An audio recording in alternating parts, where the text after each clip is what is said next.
Francis.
New year, new me.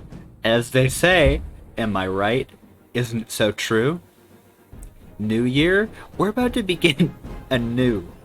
But before we close out, we do have to take inventory, take account for what did transpire this year in the Giganticpingu official stream zone. Hello, welcome on, welcome.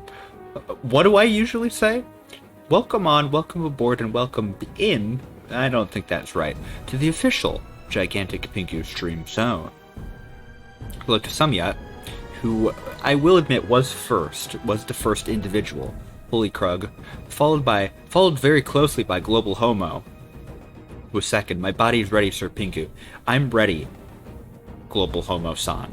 I'm quite ready. Akai is here, special weekend. And Global Homo, I'll give you a salute. Just as quick as I can just about darn diddly do. Heck maybe it's here. Hello, Heck. How are you doing? Hope you're doing well. I saw you did a very mysterious stream last night, revolving around the character of Grimace. I tuned in for a bit of that, and it was quite confounded, quite confused, and quite bewildered, but I will admit it was delightful. Global Homo, Ridley GM, Connor 4 and Tarufai, and Katelos15 as well. Welcome to all of you. Welcome to the big event, the main event, where it is very interesting, very interesting, where all the games will be shown. Heck maybe said I love to confound, bewilder, and delight. And Heck maybe has that new classic square emote, which, let's see if I can pop one of those off here. Let's see. Let's see if I can access my emote menu quickly. The Heck maybe emote menu. Heck maybe has been developing some delightful new emotes. Oh, there we go. There it is. That's a very good one. That's a very classic one. #1 game of the year is Pokemon Scarlet Violet. Well, I don't want to give it away.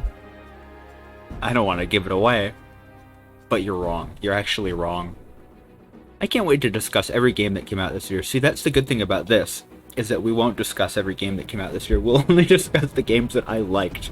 Only discuss the games that I cared for, that I have an emotional attachment to. But that's right. Hello, Chickadee. It's the Giganticpingu. The Pingu. I'm the one and only. I've taken over sort of that classic, wonderful... Well, is he Swedish? That wonderful penguin stop-motion animated character. I've sort of become him. But, yeah, I bet James Pond... James Pond will be on there. Portal 2. There'll be all sorts of games like Zuma. Zuma Deluxe. Actually, I should have put Zuma on my... on my list, maybe, but I didn't. Unfortunately. I maybe should have, but, you know, there will be many games to discuss, including and not limited to James Pond, so why don't we shift right over to it right now? That Bond fish game, yeah. James Pond, James Bond Jr. Here we go. Here we go. We're in it, we're in it. That ball thing, yeah, Peggle. Peggle is... I should have put Peggle on here, too. Although I mostly limited this, you'll see the categories as we go on. But this will be. This is a whole presentation, okay? I've prepared a presentation for tonight, for this most special, this most auspicious, I might say. Auspicious of occasions. Alright? Alright? It's a big event, and I want to treat it with the due respect that it does deserve, okay? Right? I'm saying wow, I'm saying whoa, I'm saying holy cow, holy crap. I only like one game this year, and it was Fetish Locator Week 3. Locator. See, I only liked one game this year as well, and it was Subway Fucker Part 3 on Newgrounds.com. That's the one I was a big fan of. So, Connor 4 you and I are of the same mindset. We think alike. Look at all those big coat snappers. Yeah, I like the big coat snapper. I thought they signified, well, for me at least, a bit of the end of the year, wintry season. So, Snoopy's running around a bit. He's having a go, having a laugh, having a chuckle even. Wow, such a cool and original PowerPoint presentation. I prefer Subway Fucker too. Thank you, Frank. Good to see you. Hope you're doing well at this most wonderful time of the year, truly. My game of the year is Sex with Hitler, says Global Homo. I saw that one top in the Steam charts, and I considered purchasing that for $9.99 or whatever it was, but, you know, I had to respect... I couldn't. I couldn't. I simply couldn't. Anyways. I think it's time we begin. Let's go. The Giganticpingu Super Crap Awards 2022. Get ready. Get ready. This is not your regular Jeff Keighley's. On Chickadee, the Chicken Little command. Put your dick away, Walter. I'm not having sex with you right now, Walter. The Chicken Little command will be added shortly. I need to get the proper GIF activated, and then it will be in. I have added a new command which was requested. Let's see here. What did I even call it? I gotta see what I called this. Let's see what I called this quick. But yes, it is a PowerPoint stream, and I will not be saying the word that Freyek just typed out anymore. That will be a banned word from now on. Which I think is good. That's sort of a word that I hate and I despise. So I'm glad that it's no longer allowed. But there's a new Tim Allen command because it wasn't requested. So we'll show that off quick, I guess.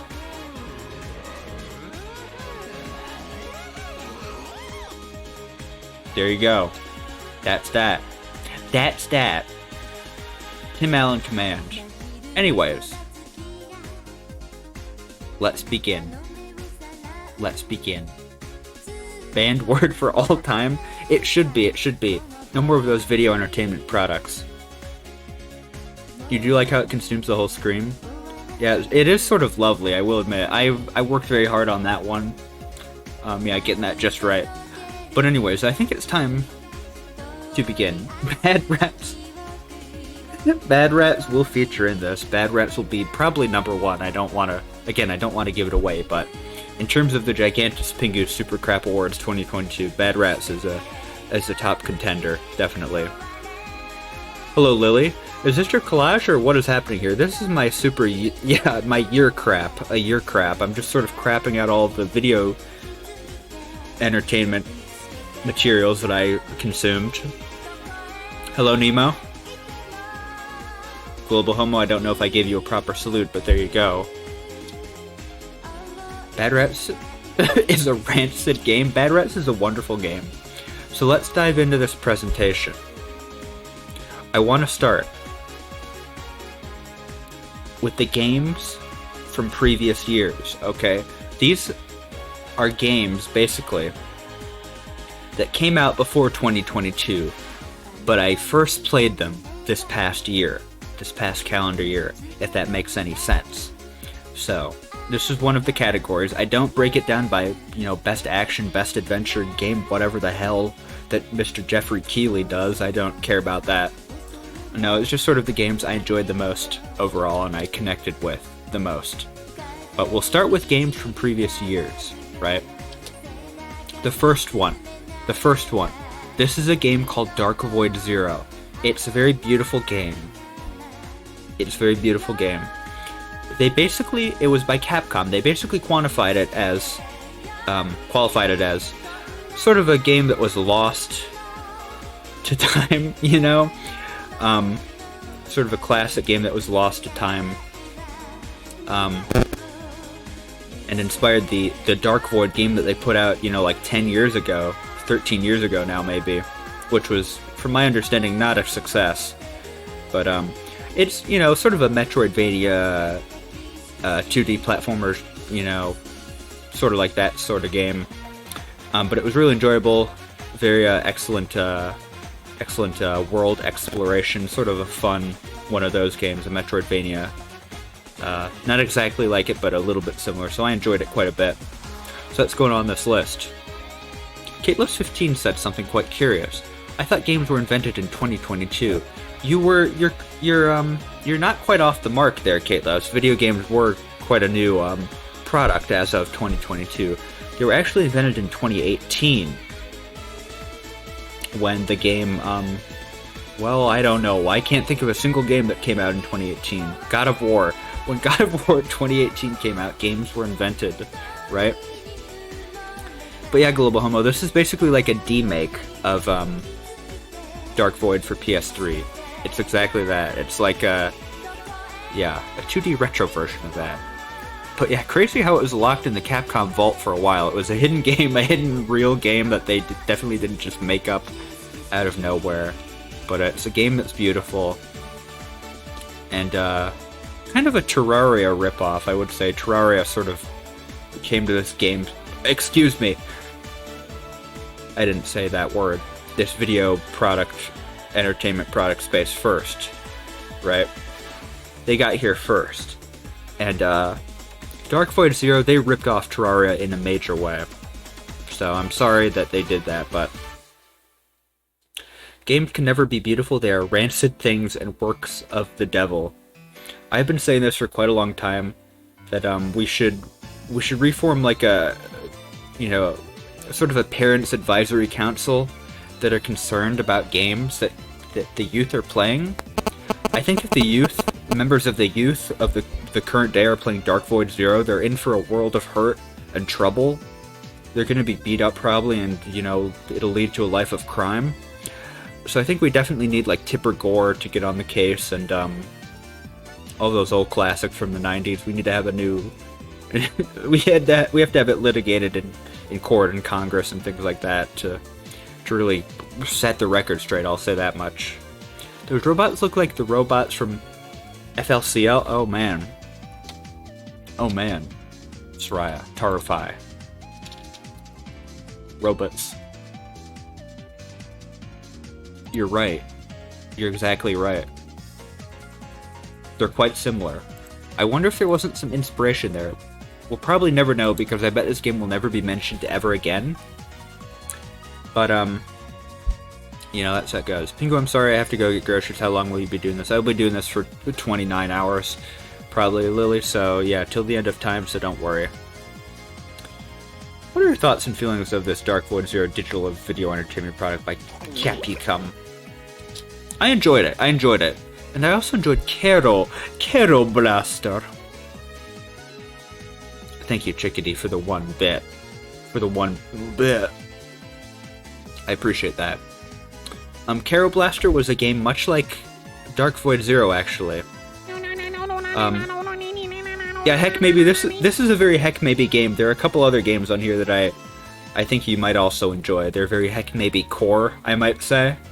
But Kero Blaster you would definitely enjoy. Another 2D, you know, platform with shoot 'em up elements, kinda. Sort of like Contra, I would maybe compare it to. But Kero Blaster is a pretty difficult game at points. More difficult than Dark Void Zero. It's more linear than that game too. But you know, it was very delightful. I had a lot of fun playing through it, and there are different, you know, like difficulty modes that you unlock. So it is made by the Cave Story man. Yeah, Mr. Amaya. Pixel Amaya, I believe his name is. He did make this, and it was sort of in the shadow of that game, right? But I think when it came out, a lot of people were sort of disappointed with it, but I really enjoyed it. It's very cute, very charming. So, Kero Blaster, you play as a little frog. What more can you ask for, really, right? But yeah, heck, maybe you would definitely enjoy this one. Heck, maybe the video game. Never heard of this Kero Blaster. Now you have. It's basically Leapfrog, the video game. You can see you've got a cat and a little globular individual like user Fifu was talking about earlier. That's the globular individual. Pinky, bring back scarf, says M. Davis. M. Davis, if you want the scarf, well, I'll bring it back. Just give me about 15 seconds here.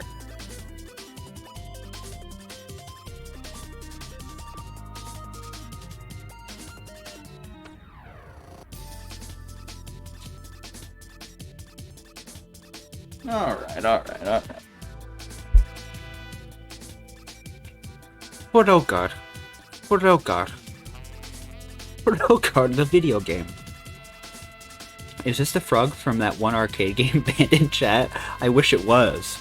I wish it was sort of that same character, but it's an all new, brand new series that's taking the world by storm, so we're all happy to see it. Yeah, that word is quite banned. It's quite banned. It's quite a crude word, but I won't repeat it. Actually, I may have to later in this presentation, so be on the lookout for that one. But Kero Blaster, I enjoyed this one quite a bit. By the way, these games aren't really necessarily in any order. I'll say I enjoyed Kero Blaster probably a little bit more than Dark Void Zero, but you know, generally they're not in any real order apart from the number 1 game. Scarf of the Year 2022. See, I should do a presentation where it's the top scarves of the year, right? This is the best one, of course, because it was made by my mummy. Me mum. It was made by me mum. And with love and care, I might add, so this is definitely Scarf of the Year. But, Mummy. That's right. So, but yeah, that is such a vile word, that frog-related word, that frog-adjacent terminology. So, we'll move on from that. The next one is A Hat in Time. This product was recommended to me by none other than Ridley GM. I'd had my eye on it for a while, and he was like, "Well, you got to play it." And then actually, he did something so generous as gifting it to me through the Steam video product entertainment digital platform. He did do that, and it is a good one. I did enjoy it quite a bit. I actually streamed a lot of this game, and it was a good time. I had a good time with it. You know, I played Ukulele when it came out, and I didn't enjoy that game at all. And I was like, well, I should have just played A Hat in Time instead. I should have backed that game and bought it and played it at the time when it came out, but I didn't. And I finally played it this year, and it was a great time. It was really excellent. But yeah, it's a hat that's in time. It might be a little bit confusing, but it's true.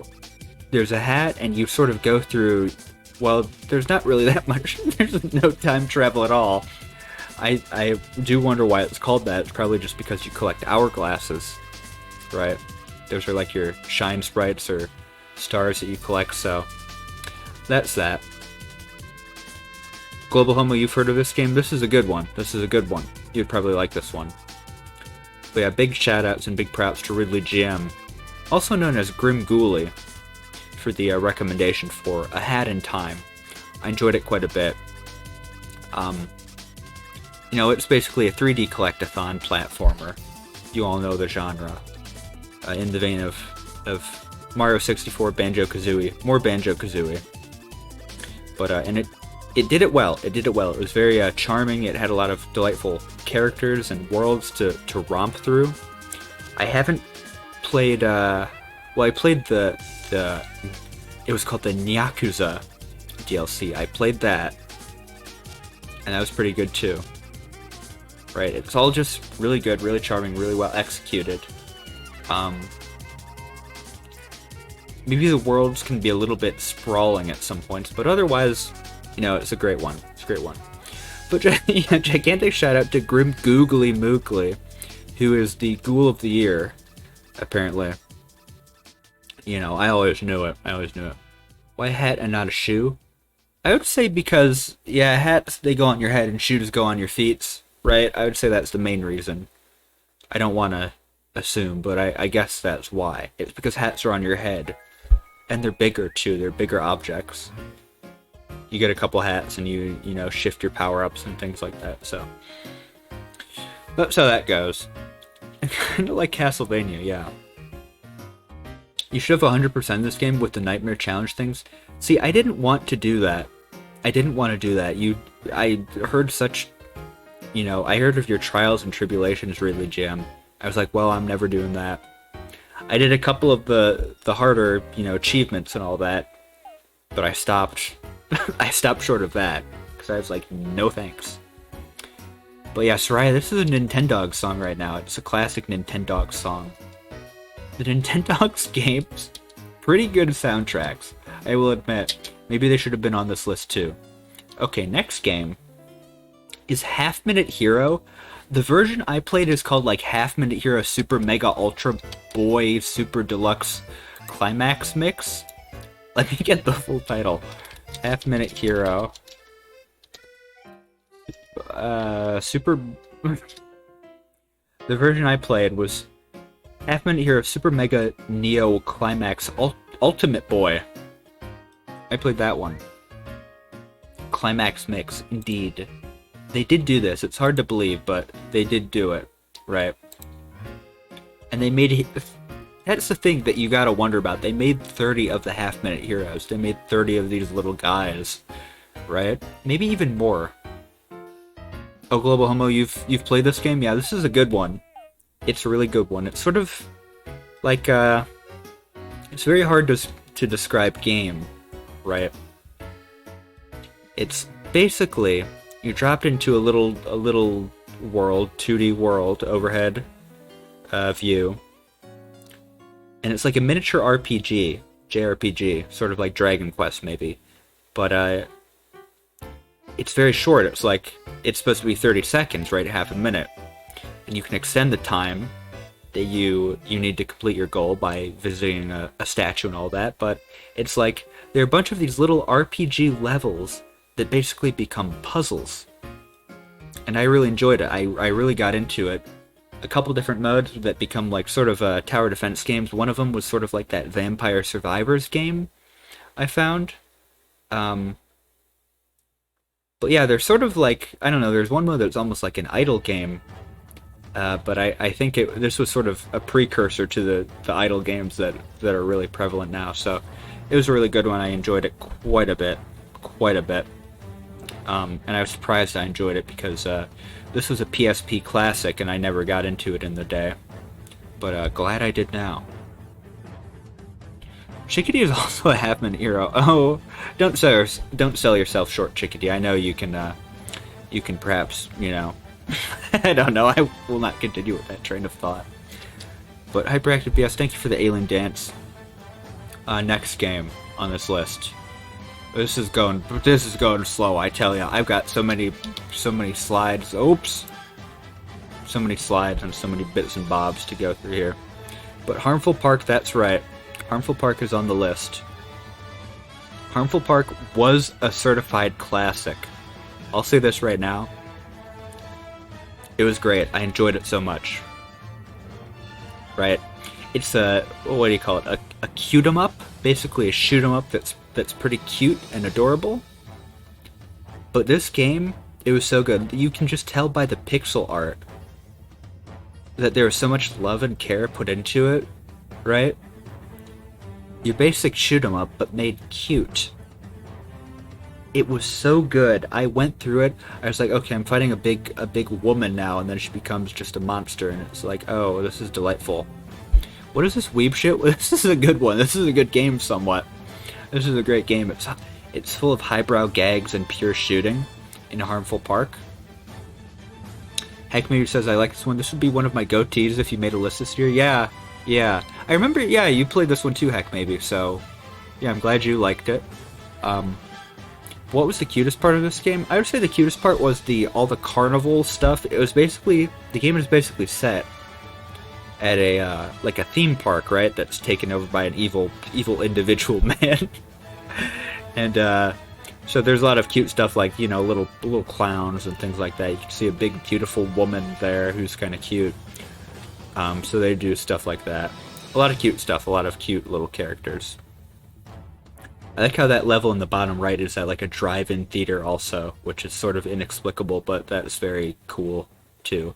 But Harmful Park, I will say it was a park that was quite harmful and quite violent.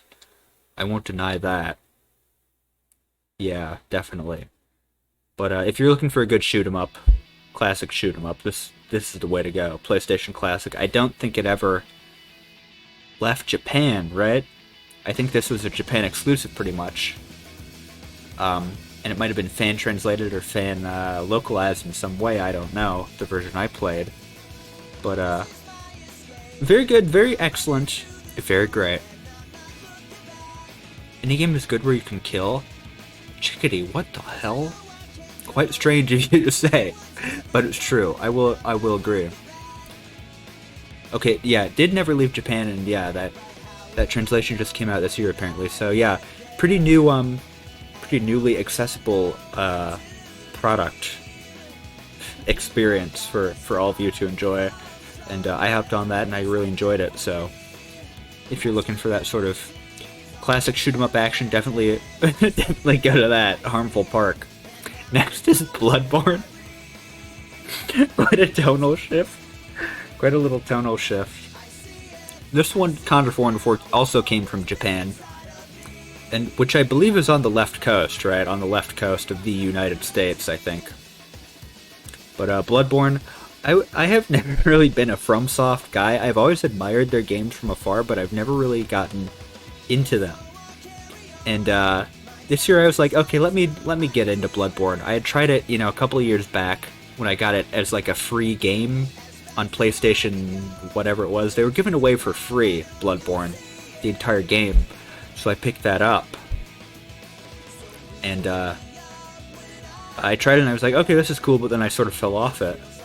And earlier this year I picked it up again. And I was like, man, this is just incredible. I got so into it, I had like long late night sessions of just playing it all night. It was like the gothic style, the art style was so cool, I was so engrossed in the world.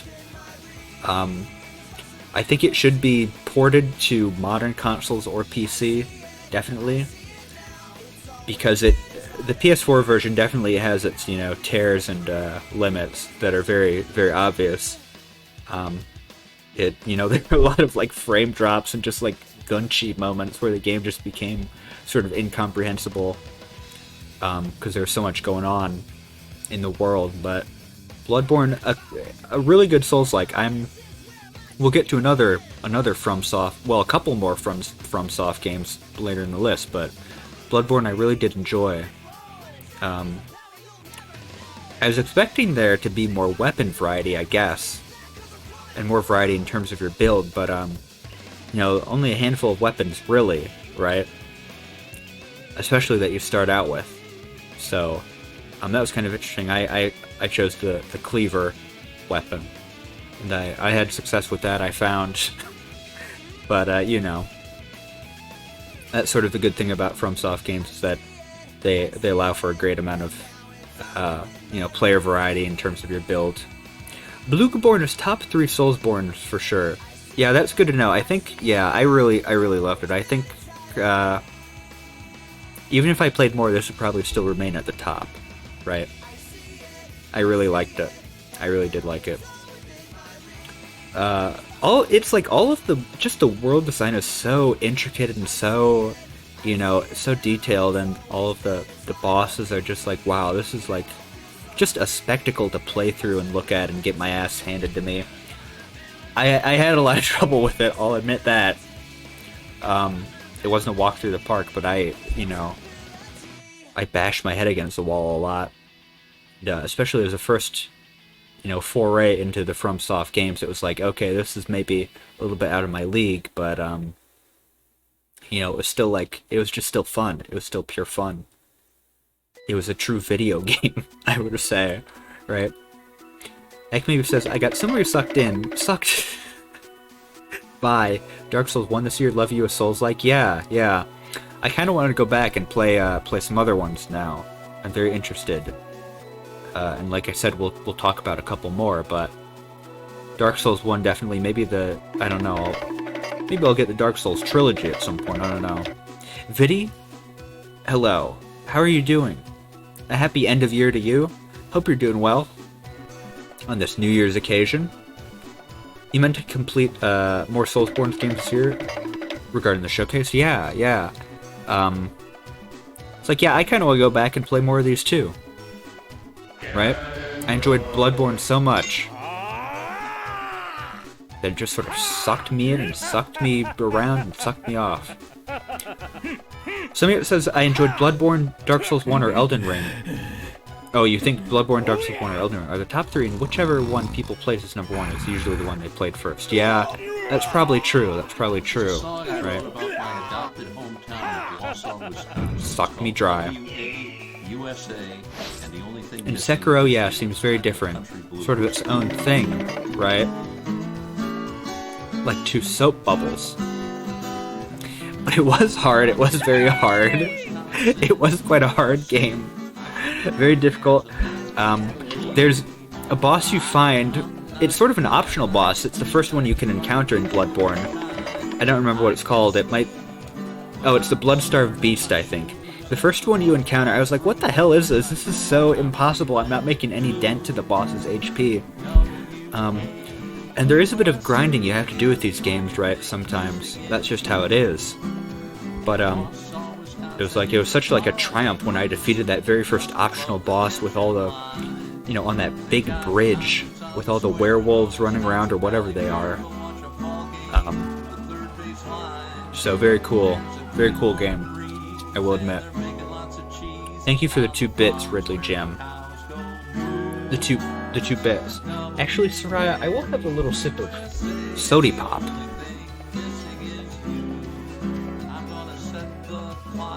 For you. Tarufai, by the way, everyone had a great radio program earlier. An excellent radio program earlier on the AMP platform. I tuned into that and I was just delighted with the tunes and music.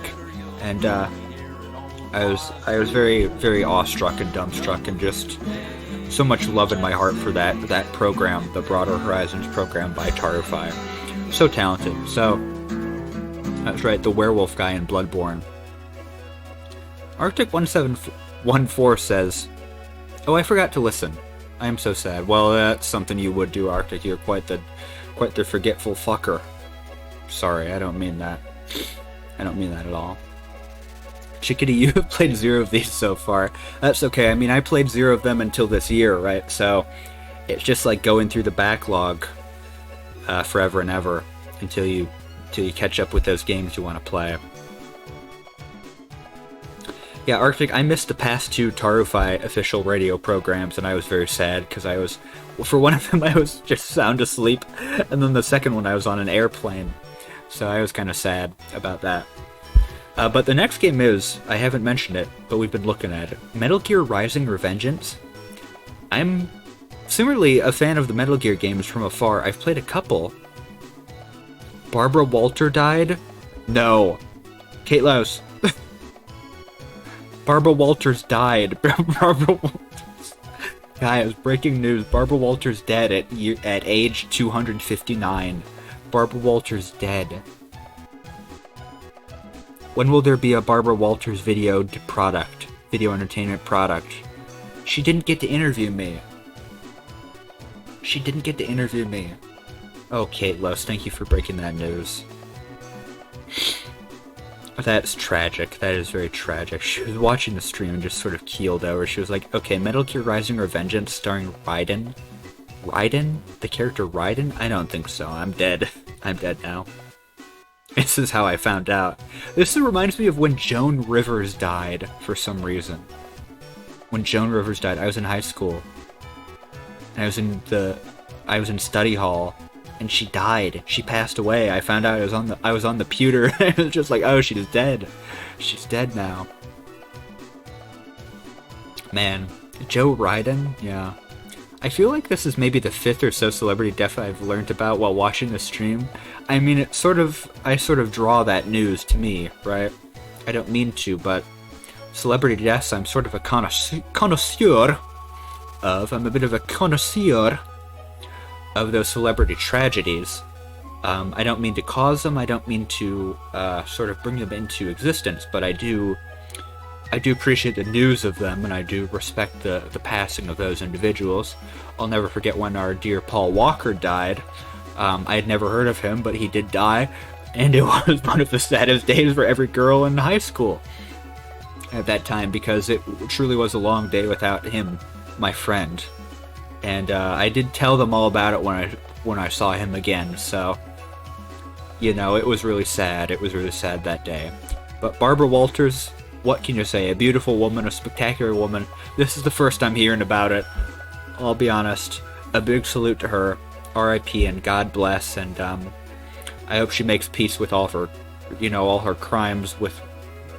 She probably interviewed a war criminal here and there, now and again, but, you know, without her, I'm not quite sure how I'll go on, but, you know, I'll never forget this day, truly. Viddy, good luck with your video editing, with your last video for 2022. I'll check that one out. I've got notifications on for you, so I'll be checking that out. But yeah, sorry about that delay. Barbara Walters dead at age 542. Let's see what her actual age was, actually. I probably have something about this on here. Barbara Walters, what was she aged? 93. Okay, well, that's a pretty good life. So close. 93. Well, broadcast legend. You know, 93. I mean, that's a pretty good life. That's a pretty good life. Anyways, Metal Gear Rising: Revengeance, starring Barbara Walters. She would have loved this game. Barbara Walters would have loved Metal Gear Rising: Revengeance. starring Raiden from Metal Gear Solid 2. This is a Platinum developed game. Platinum behind the Bayonetta series, of course. They made this banger of a game. And it's sort of like a hack and slash, you know. It's very different from the typical Metal Gear Solid games, which are focused on, you know, stealth and covert action and making, you know, careful decisions. This is more frenetic, right? But I had seen this in the past. I had seen Metal Gear Rising: Revengeance, and I was like, boy, this looks really cool. It's got Raiden. It's got the Raiden from the Metal Gear Solid 2 DOS. They gave him his own game where he's a cyborg again. And I'll admit, slashing and chopping up all those enemies, it was really good. It was a lot of fun. There's a lot of replayability, of course. The game is quite short, but going through it, just run through it. It's one of those games where it's sort of mostly killer, very little filler, right? It's just sort of non-stop action like that with the slashing. A bit difficult to get used to the controls at first, but once you do, it's pretty rewarding and satisfying, and can actually be quite difficult. And it's of course got the many memes. This game is all about memes. It came out in like 2013, 2012, and the final boss, of course, goes on a rant about memes. Not internet memes, of course, but cultural memes, which we all love and know and have a lot of fondness for. So. Great game, Senator Armstrong, great final boss, great speech about 24/7 cable news, celebrity bullshit.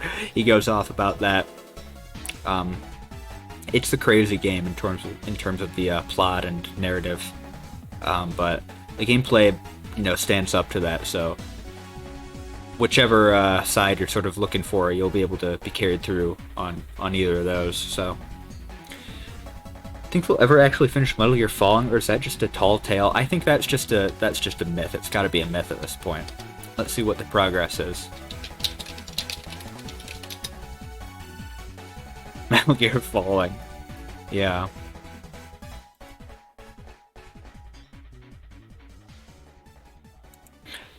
I don't know. We'll have to see. Konami, because does Konami even make games anymore? Do they even make games? That's the question, right? They just make pachinko machines now, which is very sad. But Metal Gear Falling, they rose and they've falled.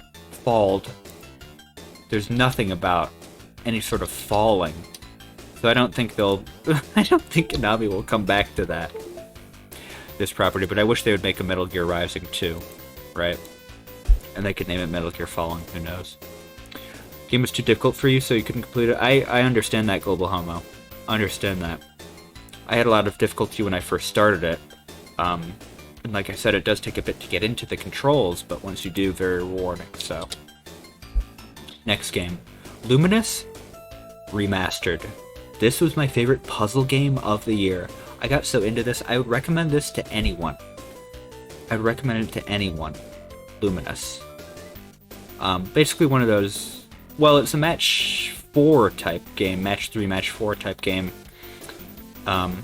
Falling block puzzle game. What is it? You know, it's a puzzle game. Soraya, you would love this game. You would love this game. I think you would. It was made by Mizuguchi, right? Who also made Tetris Effect, I believe, and Res Infinite, a lot of puzzle games. This guy. He makes very stylish puzzle games. You can see from the images on the right that there's like a lot of very, very dramatic theming to the games. So, yeah, it's very appealing in that way. As you progress through the levels, there's a dramatic shift in the music and theming, and that's sort of like the main draw to it. Is it's just sort of another spectacle to look at as you play through and do the mesmerizing puzzles. But you can get really engrossed in this. I put a lot of hours into this game this year and had a lot of fun. And the music, I will say the music is so good. It's such a main draw to it. Like I was just so shocked at how good it was. But yeah, Nemo, I would definitely recommend this. Like I said, I would recommend it to anyone who enjoys video games. I would recommend this to my mom, maybe, who enjoys like Candy Crush, right? Bejeweled and all that. Less than $5 on Steam now. Gotta get it. Gotta get it, definitely. I think, yeah, the winter sale is going on, so if it's on sale, definitely pick this up. This is like a must-have, I think. I enjoyed this so much. A lot of the puzzle gameplay is like tied to the music. So there's like a timeline that sweeps across the screen and erases blocks you've arranged properly. The tempo of that line is tied to the music, so it can sort of mix things up a little bit in that regard, depending on the theme. But I can't like praise this game enough. It was so good. It was so good, and I loved it so much, and I had a lot of fun with it. And next, another FromSoft game. Here we go, From Software. Metal Wolf Chaos. I played Metal Wolf Chaos XD, so that's the version I'm going with. But Metal Wolf Chaos, I started playing this around the 4th of July, right, to celebrate our nation's founding, of course. And what can you say about President Michael Wilson? He will kill the vice president. And kill him he did. He will kill the vice president. A very sort of astounding game at the time. Another Japan exclusive, actually. This is a very confusing and confounding game because it was an Xbox exclusive made by From Software. It only came out in Japan at the time on the original Xbox. And then maybe like 3 years ago, they finally localized this game and put it out on modern platforms. So this was a very interesting one to play through. It's basically like a mech game, kinda. A lot of action. I think it was a little bit unfair at some points, but the mech combat, there's a lot of customization. Sort of brings to mind Armored Core, right? Which FromSoft also makes, but a lot of customization with the weapons. Got one on each hand, and you can, you got a heavy weapon and a light weapon. And you can have different presets and all that, so a lot of fun in that regard, sort of customizing your mech, that you play as the president. The president is in the mech. President Michael Wilson, our favorite Prezi. The best. Yeah, and the original Xbox didn't do so well in Japan, only a handful of people would have played it. Yeah, that's the really weird thing. It's like the Xbox, not a Japanese-oriented console, but this was one of the games that never left there, so very confusing. Very confusing and it's like an American-themed game, so you'd think they would have brought it over, but it's like, okay, maybe Japan sort of like the foreignness of the concept, like we would be into more, very Japanese games here that aren't really localized. So maybe that's the idea behind it. Right, it was making fun of America a lot. It was just sort of like generic Americana, maybe. You go to a bunch of different cities, like, I don't know, you go to Chicago, you go to New York, you go to DC, you go to Beverly Hills, you go to Phoenix at one point, I think. So a lot of stuff like that. You go to a space station, too. So it's like, yeah, very, very, sort of over-the-top Americanness, but it was fun. It was a lot of fun. Yeah, aren't the president and the vice president supposed to be allies?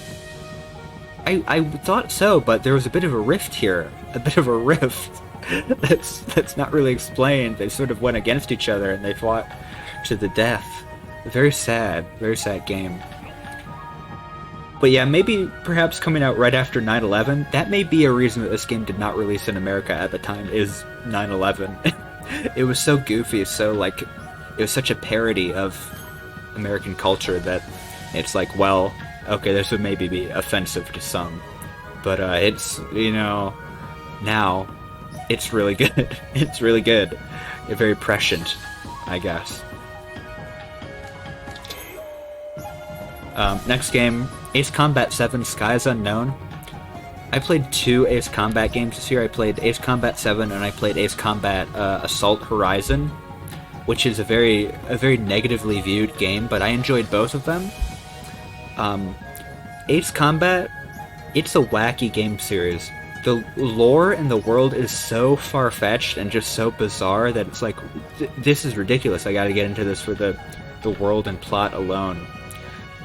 The games are set in a world called Strange Real, which is basically, it's like a weird mirror version of our world pretty much, where they've got like a space elevator and a big like Stonehenge weapon defense system. It's very, very cool in terms of all the world building. But oh, Nemo, are you perhaps from Phoenix, Arizona? Then you would perhaps love Metal Wolf Chaos XD. You would perhaps love that one. That'd be a one for you. Definitely. Am I... Video pause. Continue watching, of course, YouTube, of course. How dare you ask such a thing? But, yeah, the Ace Combat games... Sort of like Metal Wolf Chaos, where it's like, well, this is a very militaristic game that I would maybe not be into regularly. But the gameplay was so good, just piloting your wonderful craft. So smooth. You feel such speed, just zooming through the skies. It was so good, so good. The dog fighting and all that. This was the one I chose over Assault Horizon, which was actually set in the real world, and you went to like Dubai and to Miami and all that, and you fought in real world cities, which was kind of weird but still fun. I chose this one because it was very, it was just lavishly made. There's so much production value to it. It was like, oh, all the combat is just like impeccable. So good. Will Ace Combat be worth playing for you, Global Homo? I would say so. I'm not really into jets or anything either, or like flight simulators, anything like that. This is more of an arcade style, sort of mission-based flight game, right? More about the combat than necessarily the flying, which is still obviously a big component. But I think you could definitely find some enjoyment in this one. Yeah, if it's on sale too, I would recommend picking it up for sure. But the handling is good. The handling of the craft, you can choose from like a casual flight style or a hardcore flight style, which changes like how you turn the plane pretty much. Makes it a bit more difficult to turn. But yeah, it's not necessarily realistic. It's pretty, I don't want to call it cartoonish or anything, but it's pretty I don't know, it's very not realistic, very unrealistic for the most part. You can just do like loop-de-loops pretty much and fly all around and do all that sort of things, but it's still sort of mildly grounded in real world physics. But yeah, maybe somewhat you would also like Flight Simulator 2009 with the flight stick. But yeah, Global Home, it's sort of arcadey in the fact that it's mission based and you can go back and get high scores for the missions. That's why I would maybe call it arcadey. But otherwise, it's a typical single-player game, progress through the missions and the main campaign. So things like that. Pretty good game, excellent. I really enjoyed my time with it, surprisingly. Next game is Yakuza 0, which I think was maybe my most played game this year. I actually started it, I think last December.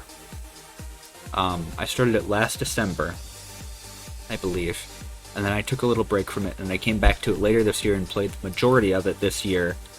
Boy, I really got into this one. I was sucked in and sucked off and sucked on by the Yakuza 0 video product. Yeah, this is a heavy hitter. Zero was pretty good. I played Yakuza Kiwami, I think 2 years ago. I played that one on PS4, and I really loved it. And then when I got into Zero, I was like, man, this is just nuts. There's so much... It's just so much, like... It's such a dense game, right?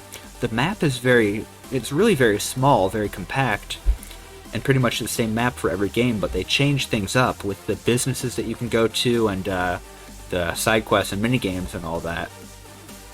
And so that's sort of the appeal of these games, is like it's seeing what's different each time. But such a dense map, such a, just a million side quests to go through, mini games, you can Of course, there's the famous like bowling mini game where you get a chicken as a reward, a live chicken who you make a business manager of your real estate properties. It's just like wacky stuff like that, which is very good. And the wackiness is sort of, juxtapositioned with this very serious main campaign story, which is, I don't know. I sort of like that. It's sort of like a palate cleanser, right? Either one sort of breaks up the monotonousness of the other side. So very great stuff there. Yakuza 0. You play as Majima and Kiryu. Majima with the eye patch. Very, very goofy guy. Not so goofy in this game though. Not so goofy. This is before he became goofy. Heck, you like Yakuza 0? Yeah, this you would like this one. This is another very Heck Maybe game, I think. Heck Maybe Core, we'll perhaps call that, but very great game. Set in 1988, so that was kind of fun. There's like a lot of stuff where it's like, oh, what's going on here? I've got my pager, and oh, you've got a bag phone. You got like you have an entire telephone in a bag? What's that about? So lots of funny anachronistic stuff like that. But yeah, is this the one with the great song? There were a couple great songs in this game. Let me see which one you're referring to. Nemo and Global Homo. Let me open this up quick. Oh yeah, Baka Mitai, you can do karaoke. Of course. Baka Mitai. Kodomo nanode. Anata.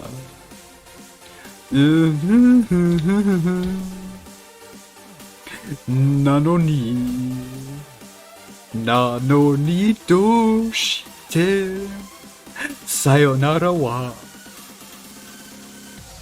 That's all I know. I don't remember all the words for that one, but the karaoke part, of course, is great. Basically like a rhythm mini game, but yeah. The Yakuza games, by the way, the series is now known as Like a Dragon, which is the name of it in Japan, but they finally localized that name to be the series in English, which is funny. Kind of funny after like 7, 8 main games. They're finally doing that. But so much good music, so many good mini games, things like that. Just a whole entire world to explore, even though it's so small. You really feel like you're in a world, a living, breathing world. The NPCs, they have so much. Maybe they don't have a lot of life to them, but there's so many, and they move about so realistically that it's like, okay, this is a very believable world, right? You just get engrossed into it. And in all the cutscenes, they've got like facial mapping and motion capture, where it's just like you can see every pore on an actor's face, and it's like this is the most like stunning, thing I've ever seen. The graphics, incredible. I'm not one to be like wowed by graphics, but sometimes where it was like they showed a close-up of a character's face, I was like, what the hell? Is this like real life? Is this a real person I'm looking at? I can't tell. So incredible. So great stuff. Yakuza 0. Wonderful. I can't praise that one enough. But yeah, they copied Resident Evil a little bit. Sure. Of course. And of course the best game of the year. The best game, Frogger. All the Frogger games. There's so many wonderful Frogger games that I played this year. So many Frogger Wednesdays that we went through. And I'm sorry to say that word. Please don't type it out. Frumper, Frogger, say what you must, but let not that green word tumble out of your mouth. Okay? Don't let it, be on your tongue for too long. But what can you say about Frogger other than that he's back? Right? He's finally back. You can see that Hasbro Interactive brought him back. He became 3D. He became a 3D model. And then they put him on iPhone and Android. They put him on the iPhone and Android platforms. And they made him a Peacock original. And can we see the Frogger collage? We might have to take a look at Le Frogo collage later on. That's sort of growing and expanding. Let me open that up right now. See if I have that going on. Yeah, we have the collage somewhere. There's such a collage of all the Frogger games. Frogger Mural, I called it. Okay. Let me open that up quick and we'll take a take a little look at what's going on there. In the Great Wide Wacky World of Frogger, the Peacock original. What an evolution, though, right? What an evolution. Okay, let's see. There it is. Here it is. Here's the Frogger collage that we went through at an earlier date. We sort of, well, I don't know what we were doing. What I was doing, really. This was sort of a deranged state that I was in. It's like, okay, let's look at every Frogger box art. And there were many good ones. Good BGM choice, Pingu. Thank you, Global Homo. This is a Persona song, and I think it was the Smash Ultimate remix of Aria of the Soul. Yeah. But good tune, definitely. This is the Frogger collage, though. I take no pride in it. I have a lot of shame for it, really. I have very few positive things to say about it, other than that, you know, he's back, right? He's back, and what more can you ask for, right? When you're looking for a green guy, this is it. This is the main green guy on our planet Earth, right? Our planet Earth. This is like a detective sleuth board. a bit. How deep is the frog hole? The frog hole goes very deep. You can get just sort of sucked in. If you take a look down in the bottom right corner, let's take a look here. You can see that Frogger appeared on the classic video television series Seinfeld. And if you look at that young boy with Jerry and George, that's Drake Bell from Drake and Josh fame. So the video series Seinfeld, it sort of kickstarted a lot of weird, wacky stuff in terms of the Frogger mythos lore, right? So the Frogger video series, the Seinfeld video series, the Microsoft Paint video series. There are a lot of connections. It's like, you know, how many degrees of separation are you away from Frogger? Probably not many, right?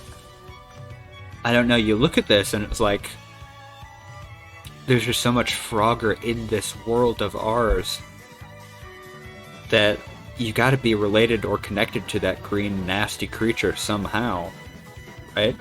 He's been through so many redesigns and so many, you know, new forms and incarnations. We can take a look here. That when he was on GBA, he was particularly disgusting, I'll add. I don't like his appearance there. I don't like much of his appearance in many of these games, but, you know. But yeah, Drake Bell, Seinfeld, Froper, how? It's all connected. It is all connected somehow. You have to wonder. Another particularly confusing thing about the Frogger series is that there's a Frogger game called Frogger 2, 3 with 3 E's, 3 deep. You can see it right there. But also, that's not the only video game called Frogger 2. I think there are 3 Frogger 2s, and they're all different. So Frogger 2, 3 deep. I don't know what they were going for there. I'm not quite sure. Even looking at the box art, it's like, well, this is just a real frog. I don't know who that's supposed to be in terms of character or, you know, personality. He's grabbing onto a bird, trying to fly away. And, I don't know, there's like some sort of piranha next to him and a little duck. So he's 3 deep, and I don't know what the 3 deep refers to. Quite honestly. It's a cipher. Yeah, we gotta figure this out. But I fear it's impossible. Hyperactive BS, please ban yourself. Please see yourself out of this reality for your crude and foul language. I do not appreciate that at all. Sir. Good sir. Good God. So that's Frogger. He's back. What can you say about that, man? He's been turned into an electronic toy. He's been made into a Peacock original television video series. And he's back. This is one I hope to watch someday. Perhaps someday we'll do a Peacock Frogger original Peacock video series watch party, right? I doubt I'll get, you know, copyright claim for that, because who cares about that? Who are those 2 men? Who are they? I don't know. You don't even see Frogger in that image there, so it's like, well, what? Who gives a shit? the IP, the intellectual property, is not even present. So that's that. Frogger, one of my top games of the year, definitely. And of course, we can't forget about Fortnite. We can't forget about Fortnite. I loved Fortnite a lot. You can see there were some great crossovers that we had this year. Fortnite was really good because it really made you feel like you were in the world of Fortnite. And there was such chaos in the world that you could really tell it was like a town. You could tell it was hastily abandoned by the way it was hastily abandoned, right? There was a lot of world building to Fortnite. A lot of cool characters, such as Walting White and Walt Whitman. And who else was in there? I think they had The Rock in there, right? So Fortnite, it was a really good game. I had a lot of fun there. And Jesse, Family Guy, they were all in there. Peter Griffin, Ridley Jim sadly lied to me a couple of months ago, many months ago. He told me this. He said, there's a data leak for Fortnite on probably reddit.com. He said, Family Guy's Peter Griffin character will be coming to Fortnite. That never materialized, so he did lie to me then. And I was quite hornswoggled in that moment, and I held out hope, but it never happened, so... But Goku was there, yeah, Goku was there. They had the Boku no Goku no My Academia, Boku no Academia, Hero, Deku, yeah, Midoriya. They had him in there. I'm sure they had Byakuya in there too, and Bakugan as well. They had a rapper, yeah, they had live concerts. They probably had Ariana Grande. Probably many a great, individual. This is Yakuza music, I believe, by the way. This is a Yakuza song, right? Yeah, this is from Kiwami. Yakuza Kiwami. So a bit of a connection there. Jesus was there. See, the thing about Fortnite is they had the Mercedes-Benz in there. They had Tonka Truck. They had Blue from Blue's Clues. They had Mr. Crap from SpongeBob, I believe, was also in there. Who else did they have? They had Tony Soprano, I think. They had Don Draper as well. So a lot of good characters, both animated and real life. That was the thing. They meshed the art styles together. Such a beautiful conflagration. Is that a word? I don't know what that word means. I don't recall the meaning. But anyways, they put them all together into one beautiful melting pot of Fortnite. I will say right now, I've drank in too many liquids, so I do have to take a quick 1 minute 30-second break here while I do my business. So if you want to think about Fortnite, share your favorite memories of Fortnite, share your favorite anything, favorite Fortnites of the year, your favorite plays of the game, and all that. I'll be right back.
Ay, ay, ay, ay, ay. Okay, well, everything went well, I think. Everything went smoothly, I do believe. It's a cool screen to be looking at it. I thought so too. I thought it was a pretty cool screen. Yeah, I did my best with this one.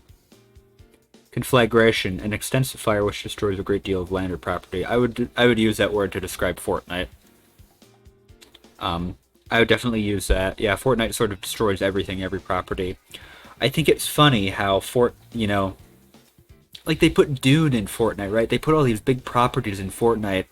They all have to conform to this, like, just goofiness of Fortnite. Like, their characters are doing all this stupid shit in the world, shooting Deku from Boku no My Hero no Academia, Macadamia Nut. And it's like, okay, everyone is together, and it's like, it is a bit lifeless. Yeah, it's a bit lifeless because they all have to conform to these rigged animations, do all these stupid dances. They put Han Solo and whoever in there, Ewan McGregor. They put him in there too. They put just every Star Wars character in there. They put Darth Vader in there. Actually, I don't know if Han Solo was in here, but he probably was. Who's to say? But they all have to, the model has to do all these stupid dances, these stupid TikTok dances. It's like no property holder can be happy that Fortnite exists, truly. Spider-Man was there. You can see him right there on the left. He was there. They had the Daily Bugle. Yeah, but a bit of a clusterfuck. Kind of funny. Kind of just a little bit sad, too, that this is what media has become. This is the true metaverse, I think, right? It's sort of the metaverse in a way. Or I think it's what many who are trying to create their own metaverse are aiming for. But wacky nonetheless, kind of sad, kind of goofy, kind of nutty. But they've got Walter White Spider-Man in there. But the true game of the year. No one can stop Mr. Domino. Mr. Domino, if you have never met this gentleman who has such swagger and charisma to him, you can see him right there, hopping around, running about, leaving a dust trail behind him. No one can stop him. This is the thing about Mr. Domino. If you don't know of him, you cannot stop him. He cannot be stopped. He truly cannot. Who's this chap? This is the Domino Man. This is Domino-san. Domino-sama, I might say. It's him. Never seen this little boy before? You've seen him now. And I hope you remember his name. Everyone remember his name. Mr. Domino. Mr. Domino. This was one of the strangest games I ever did play. It is a little, it's just a little man you play as who's a domino. It's sort of like an obstacle course, right? The Mr. Domino character, the myth, the legend, the Domino, he automatically runs, right, along sort of an obstacle course on a linear path. You can control him a little bit, speed up his speed, move him left and right, things like that. But you have to basically just avoid obstacles on this course, right? So that's the main crux of the gameplay. And it does get to be quite difficult. It's a charming little delightful character, but he's sort of hard to control. There's a lot to master. There's a lot of just whimsy and charm to the courses that you go through. You can see right there a lot of like board game inspired elements to the courses, things like that. But kind of tough. And at the end of the game, Mr. Domino does jump. I'm not joking about this, by the way. He jumps off a roof in the real world. He falls to the ground. He shatters to a million pieces. He just committed suicide. I don't know what it was about. And then it shows like a real human girl. It was very cool. It was a very cool cutscene. I thought it was very cool. Maybe we can actually watch that right now. Let's see if we can find that. Mr. Domino ending cutscene. It is dark. Here it is. Here we go. All cutscenes. Alright. We should experience this. Right? Because I think in terms of the culture and our culture and the global culture, it's really significant. He served his life's purpose. Here he is, he's running. Okay, this is the opening with the many Domino characters, the Domino family. There's Professor Domino. They've got Squid Domino. Yeah, sort of good there, a good family. Here we go, here we go.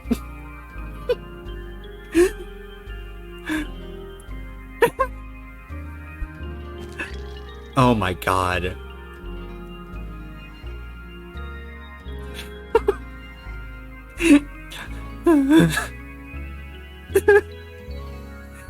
And then she walks away. See, that's that. That's that. The first time I saw that, I cried tears. I cried so many tears. Tears were streaming out of my face. I could not believe it. And there she goes. There she goes. She doesn't even know the history of Mr. Domino-sama.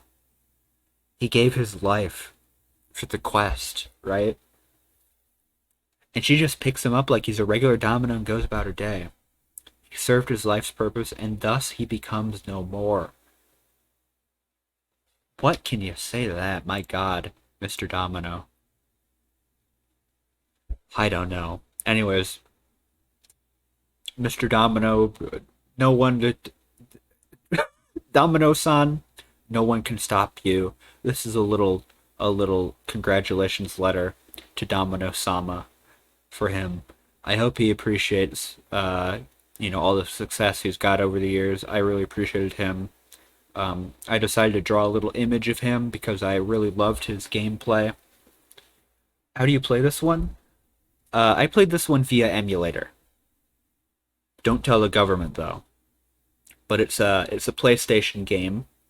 So if you've got a PS1 emulator, you can boot this fellow up and to go through his world and his adventures. But it'll be a short little romp that'll be tough to master and tough to get into as well. But very charming, very fun. Need to get into the emulator game. Yeah. I was the same way until very recently. I didn't have any emulators set up, but now I've got a whole sort of situation.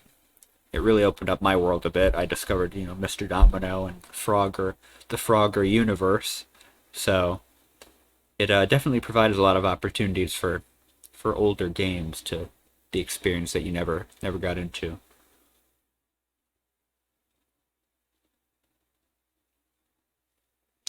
Yum yum yum.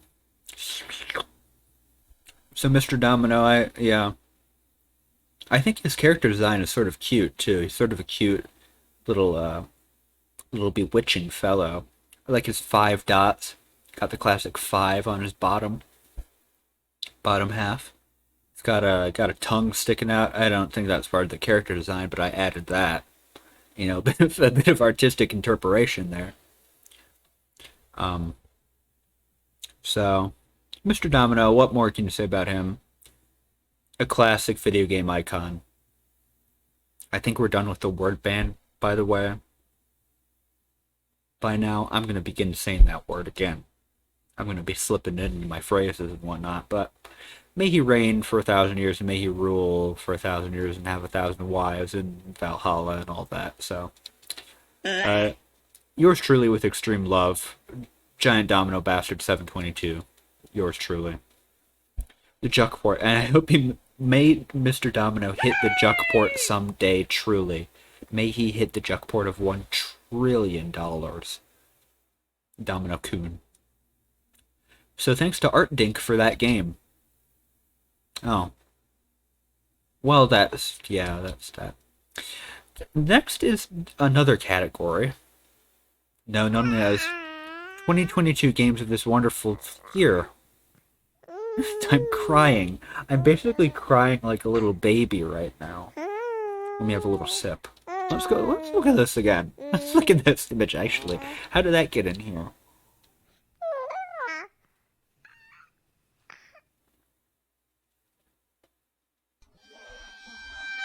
Oh, my sody pop gone now.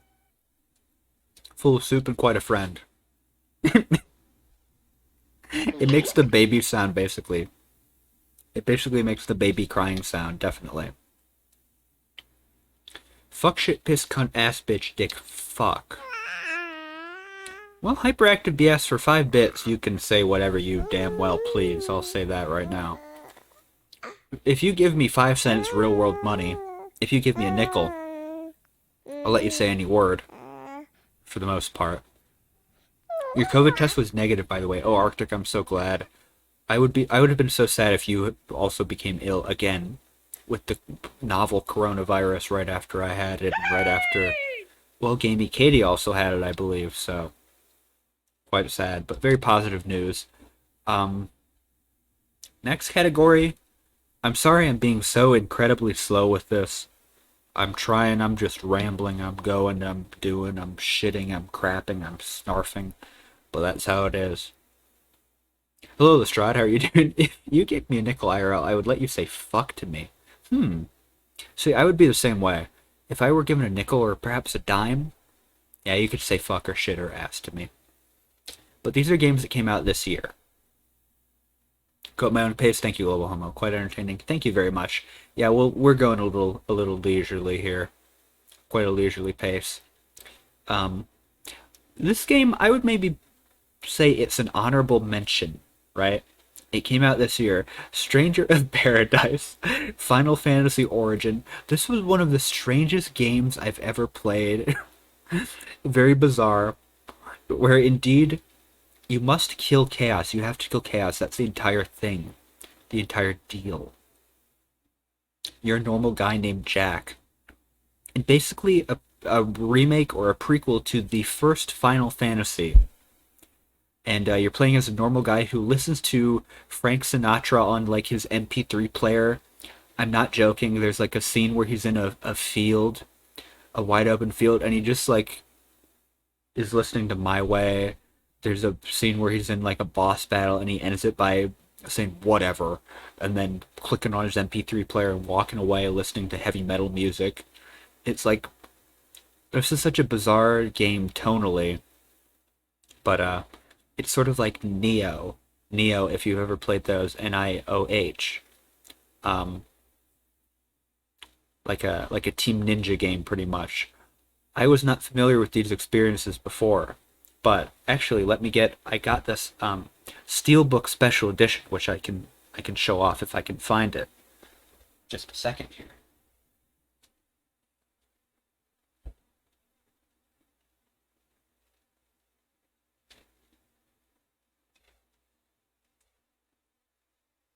Might be on my shelf.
Well, no idea what I did with that one, with that special edition steelbook that you'd pre-order, but, it's somewhere around. Here's a steelbook for Yakuza Kiwami instead. This is what I did find. I think this was kind of cool. Although I'm holding it upside down. They've got the dragon and the koi, and a beautiful city scene. So I don't know where where the steelbook for Stranger of Paradise is, but... Sarai, you tried playing Neo, it was hard? Yeah, hard game series. This was a very hard game as well. Very much in that same vein. The thing about this game is there are like a million pickups, right? Every 2 seconds you get like, oh, a new like shirt or a new, new trousers, new shoes, new like gear to equip that have like minuscule upgrades. So you have to go through your menu every so often and just like apply these new items, and that was sort of a pain. And overall, it was very hard, a very difficult game. Um, but a lot of classes to switch between. You've basically got all the Final Fantasy classes like Mage, Black Mage, all that, Red Mage, White Mage, things like that. So very cool. You can tailor that to your preferred gameplay style if you're sort of want to be support or attacking based, but stuff like that, heavy damage, support, healing, magic. A lot of cool stuff there. But I did come back. I did come back. I did come back with this. This is all I brought back. I seriously don't know where that went. Where the Final Fantasy Origin Steelbook went. I have no idea. I have simply no clue. Oh, and why did I stop the music? I gotta restart that. You're watching the video. Lily, how are you? Things are going well. How are your groceries? I hope they're quite good. I hope you've got a lot of yummy food. Yeah, basically like Dark Souls, but faster, a little bit quicker. That's very good description, Global Homo.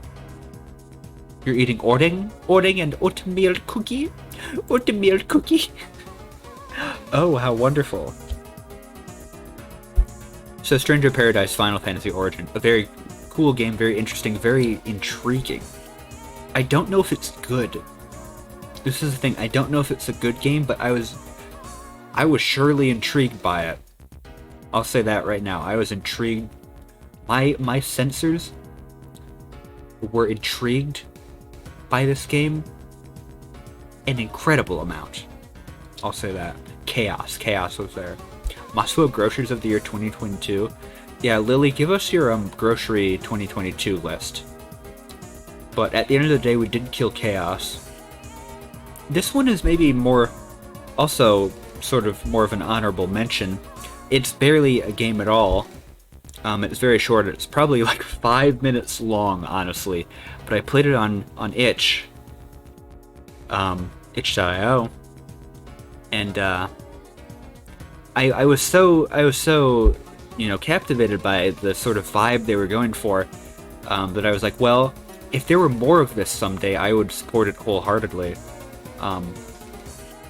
But it was a very short, like I said, like basically 5 minute little experience where you're on like basically an old form of like MapQuest or Google Maps, what have you, and it's like a little horror game where you're going through different areas on the map and reading little bits of lore about the area, and then it freaks out. It's not exactly creative, right? The most creative game, but it was something I would definitely like to be explored more.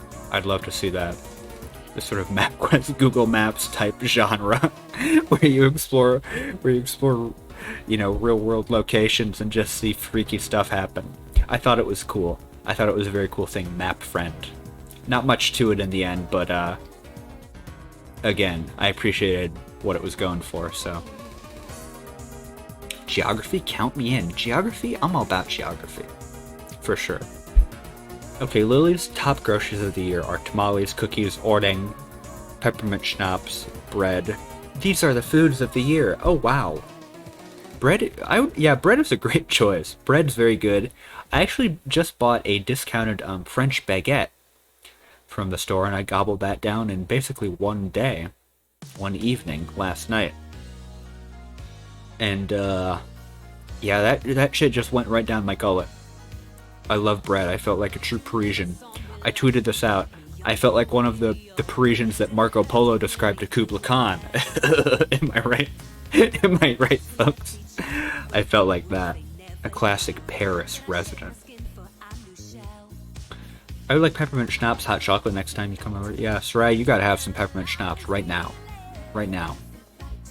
Why was it discounted? Probably because it was old. Probably because it was like old bread. It was probably going to be bad by today, so I ate it quick. It was 79 cents. And I gobbled it up right quick, I'll tell you that right now.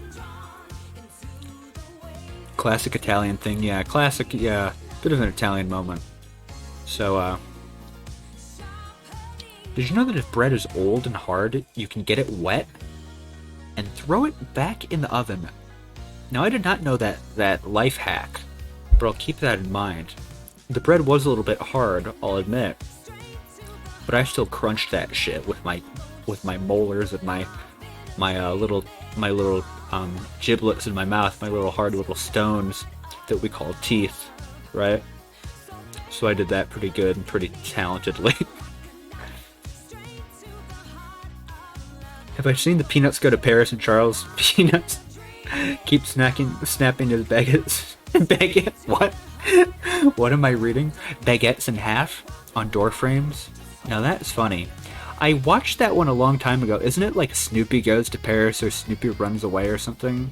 Or is that a different one? Anyways, yeah, they go to Paris at some point. I'll have to watch that special again to absorb it. You just toast stale bread? Yeah, that's probably another good option. Let's try it. Right. Bread is very versatile. Dough is very versatile. Potatoes are very versatile. Okay, Snoopy come home. Yeah, it's an entirely different one. Snoopy runs away, which I thought was very tragic that Snoopy would ever deign to run away. Right? Peanuts go to Paris. The Peanuts are going to Paris. They're going to peep in Paris. Next game. This one also came out this year. But it's you might call it a remaster, a remake. It's sort of straddling the line, right? Chrono Cross the Radical Dreamers Edition. One of those PlayStation RPGs, right? Follow up to Chrono Trigger. This one included the Satellaview game Radical Dreamers, which was boy, what a history to that. The Satellaview, a Japan exclusive add-on broadcast service to the Super Nintendo, and Radical Dreamers was like a text adventure game for that service. So this was like a long lost game they brought back for this, remake of Chrono Cross. So it was very cool in terms of that package, right? Who was the clever fellow who first cooked a baguette? I would like to know. It probably was Frank Lloyd Wright. It probably was, right? Right? Probably. But main game Chrono Cross, a pretty good JRPG. The thing about this game is that you get like 40, 50 something characters throughout the adventure, and that's maybe why people don't really care for it, is because each character they sort of have their own like accent, I guess, right? Their own predetermined way of speaking. So because you can have a million party members in your party at any given time, they speak the plot lines according to like a pre-programmed, I don't know, I'm not really explaining this minor detail very well, but they all have accents that they speak with, and it's very, they don't have much personality to them. But maybe I'm glad you like that Paradise Killer song. You're a big fan of Paradise Killer, aren't you? I think you are, if I'm not mistaken. Stream Elements is offering you a sponsorship that doesn't at all sound scammy and sus. You should go for it, Lily. You should go for it. I think those are real. If it's Raid Shadow Legends, that would be a good one. Thanks for the 1-bit hyperactive, by the way. And some people call you a word that I will not repeat, lest I be banned from internet. So that's how that goes. Yeah, now Majora's Mask Observatory. You think the soundtrack is like the only good thing about Paradise Killer?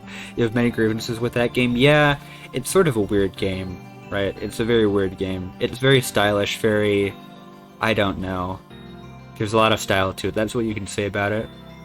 But there's not like any direction to the game, right? That was my main problem with it. You're just dropped in this world and it's like, okay, go find clues, or what are you really trying to do, right? So it's sort of weird, but the soundtrack is like top notch.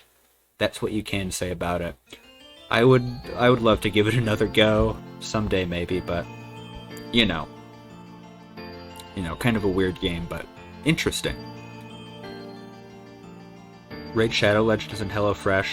Lily, you can pass those off to me if you're not interested. You can tell them I'm interested. Tell them, yeah, my friend Giganticpingu would gladly promote your product and wares and peddle your wares as well. So yeah, send them on over my way.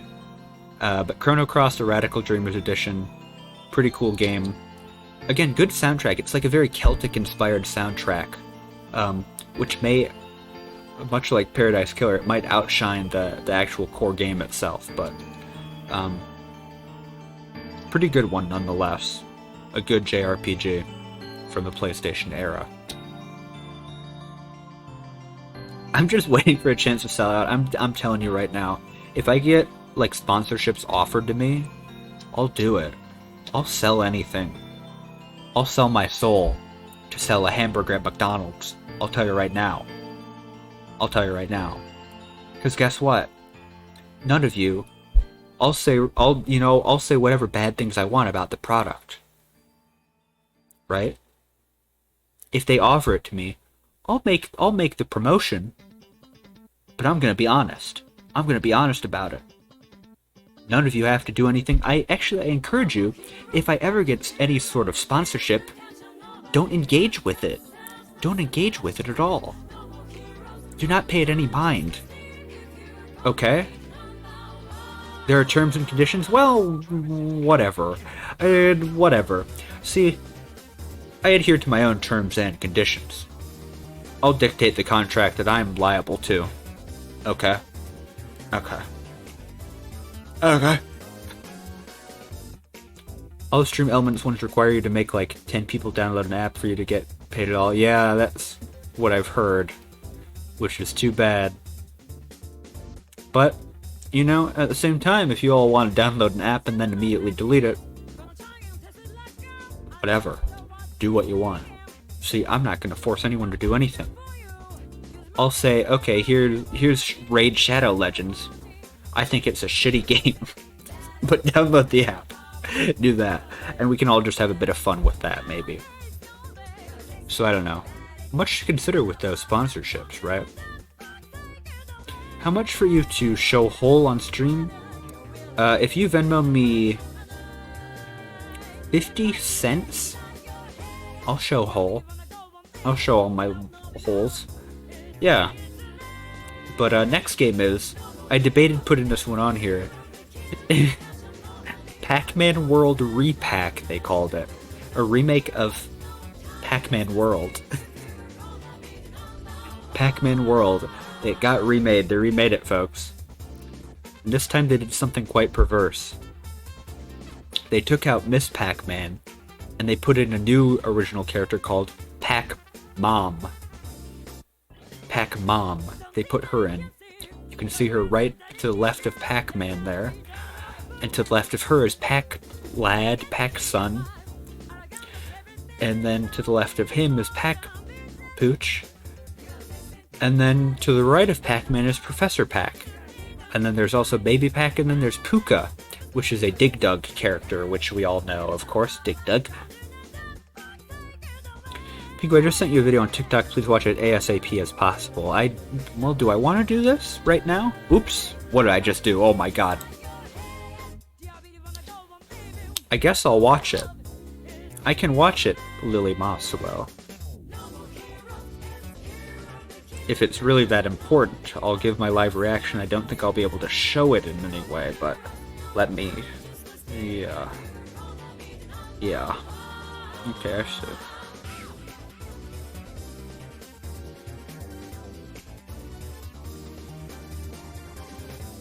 It's like a Berserk Garfield crossover. Whoa!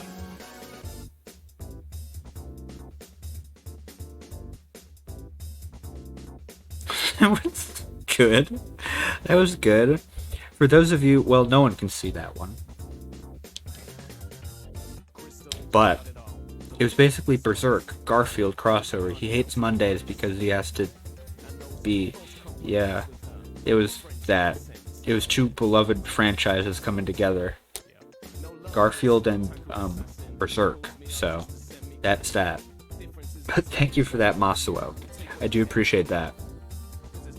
But Pac-Man World, I gotta talk about this game.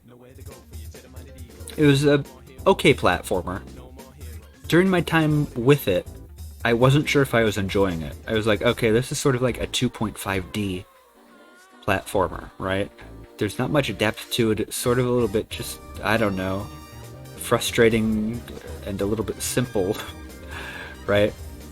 But, I don't know, it was solid enough that at the end of the day I was like, okay, I had fun with it.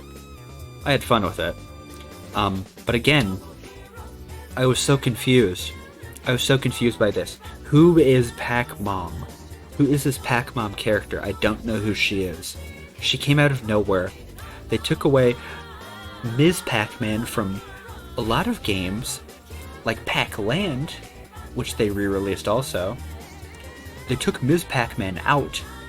The iridescent baddie, the resident baddie, Ms. Pac-Man. And they put in Pac-Mom.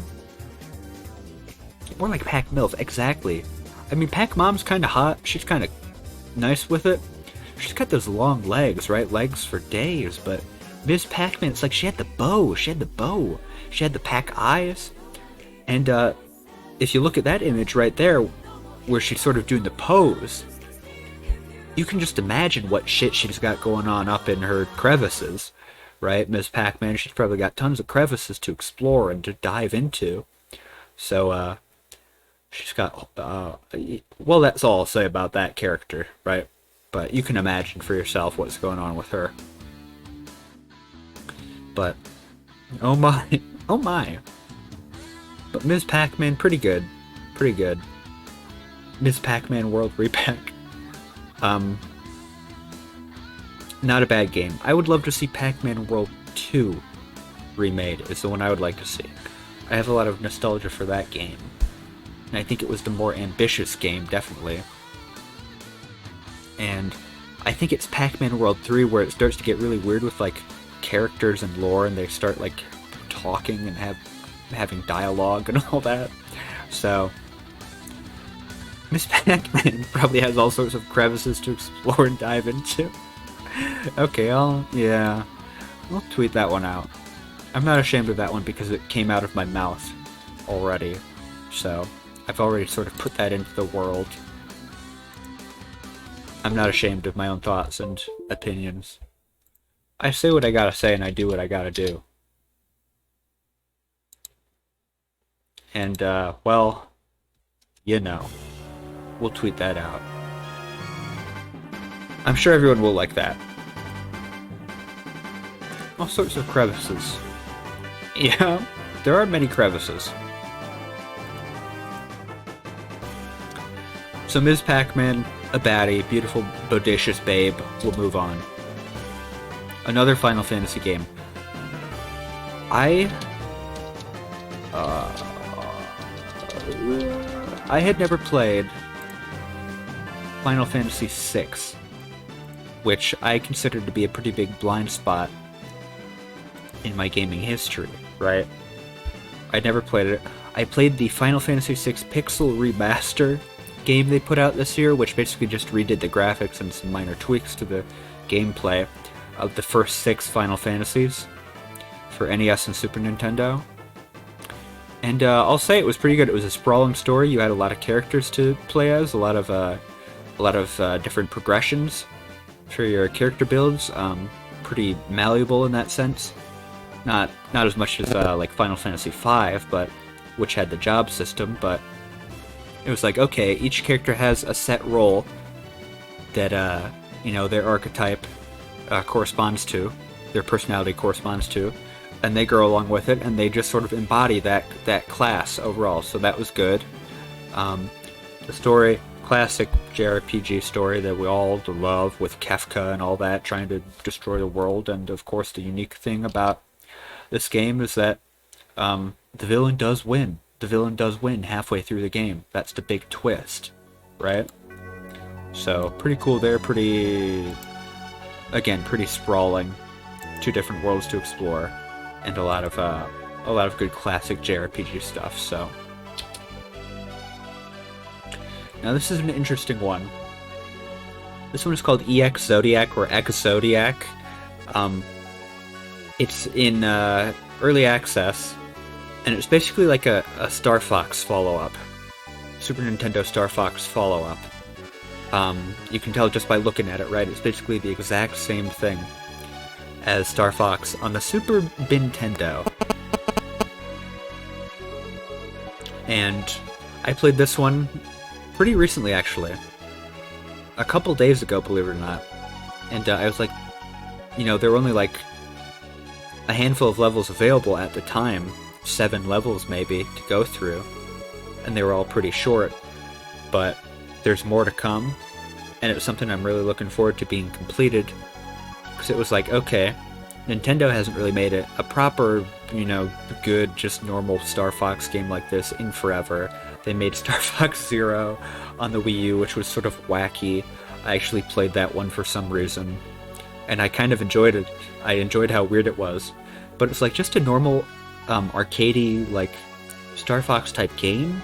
There hasn't been one of those in a long time. That's not really a genre that exists anymore. So, it was another good one. I enjoyed it. Low poly aesthetic, of course, like going for the original Star Fox game, but good game, good fun. I can't wait to see more of it. EX Zodiac. Infernax, another one I played pretty recently. This is basically like a game in the same vein as Castlevania 2, Simon's Quest, if you know that one. So much so that there's a spot where you crouch in a corner for 10 seconds and summon a tornado, just like in Castlevania 2. I saw a spot like that and I was like, I gotta try that out, and lo and behold, it happened, and you died. You just died. That was all that happened. But yeah, this is pretty much like Castlevania 2. You go around and the different thing is that you accept quite a few quests, right? A lot of quests to do, and you can choose to be good or be evil. You can choose to be good or evil. You can do that, but it's a gray, path you can take. You can be slightly good, slightly evil, or fully good, fully evil, whatever. There's a bit of diversity in that. It's not just black and white in terms of that. So I think it's a game that sort of calls for multiple playthroughs, and there are like multiple characters that you can play as. So, but like a 2D platformer, if you're looking for that, where it's in the same game as like an old school Castlevania, this is a pretty good one too. Pretty good one to check out. Lunistis. This game, this charmed the hell out of me, this game. This game is so incredibly charming. Heck, maybe if you are still here, I think this is a game you would love, but this is a game I recommend to fans of the Sonic Hedgehog Blue Creature individual game product. Pretty good. It's a little tanuki woman. Now, what's happening here? How is the official Tutti Frutti Gaming channel here? How can that be? Pingu, do you think it should be illegal if the box art is not representative of the game? I think that's a good question. That's a good question, Global Home. I think, they just, wasn't there something recently, some decision where it's like, oh, movie companies can be sued if their trailers aren't representative of the movie itself. I think the box art should be accurate to the product, definitely, right? And I think, there's the descriptions on the back of the box usually try to cover those bases in terms of what's actually in the game. But yeah, it should be accurate to the game itself. But yeah, heck, maybe I think you would love this one. Linear 3D platformer. This is one of the best Sonic games in a while, maybe, right? So, but yeah, linear 3D platformer where you go through just set levels, 2 levels per world, with quite a few hidden collectibles too. They're like cranes you collect. It's like a low poly aesthetic again, sort of like 32-bit, like Sega Saturn or again PS1 type aesthetics. But yeah, it's very cheap. It's a very affordable game, and I think that's sort of the ideal. What the hell? What the hell, Tutti Frutti Gaming? What's going on with you? I don't think the TFG channel was I don't think you guys were live. Were you? What's going on there? But yeah, only 424 right now. So if you're even slightly interested in it, I would recommend this one. Look, if you're looking for like a cool 3D platformer that's linear level based, very good game. Thank you, TFG, for the Giga raid. Yeah, did you guys get hacked? Did you guys perhaps get hacked? Regardless, I do thank you and I do salute you. So Lunastis, you play as a cool, a cute little Tanuki woman. But yeah, very good. And also you can play as Tori. Tori from the the Tori games. The Siactro games. Yeah, there's a bit of a crossover. If you know what I'm talking about, you know what I'm talking about. Next game, Sonic Frontiers. Another one where I was shocked that it made my list. I was shocked that I liked this game as much as I did. I have not completed it. I've played it for what feels like 5 million hours. I've gone through these worlds with the Hog. The Hog and his friends. Sonic the Hog. He's blue. He has 3 friends in this one. Actually 4 friends. And then a new friend he made, who's a digital woman. And she's sort of corrupted. And at one point Sonic becomes corrupted too and he dies. He passes out and he dies, and then he's revived by the love of his friends. They get in a circle and they revive him, and it's fun and loving. And yeah. But I do love some Hagen. I do love some Hagen, indeed. I do love to be quite blue, right? And we're about to become blue now. But it's like, this was really a weird departure for the Sonic games. It's like, okay, of course the obvious comparisons can be drawn to, like, Breath of the Wild. And I think those are very accurate. Oh my god. But you know, it's sort of doing its own thing, right? It's not just a rip-off. How do I become a real...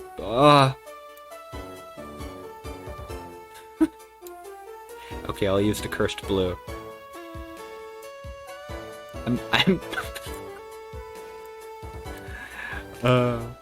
I feel just like Sonic Hedgehog. I don't even know how to become normal. My sliders are all out of whack. I just have to start over with this filter. Oh! God, where am I? Okay, there I am. Just a blue screen is good. We'll be... Yeah, we'll be... Oops! It's see-through. I'm see-through. We got it. Okay. I don't think this will work.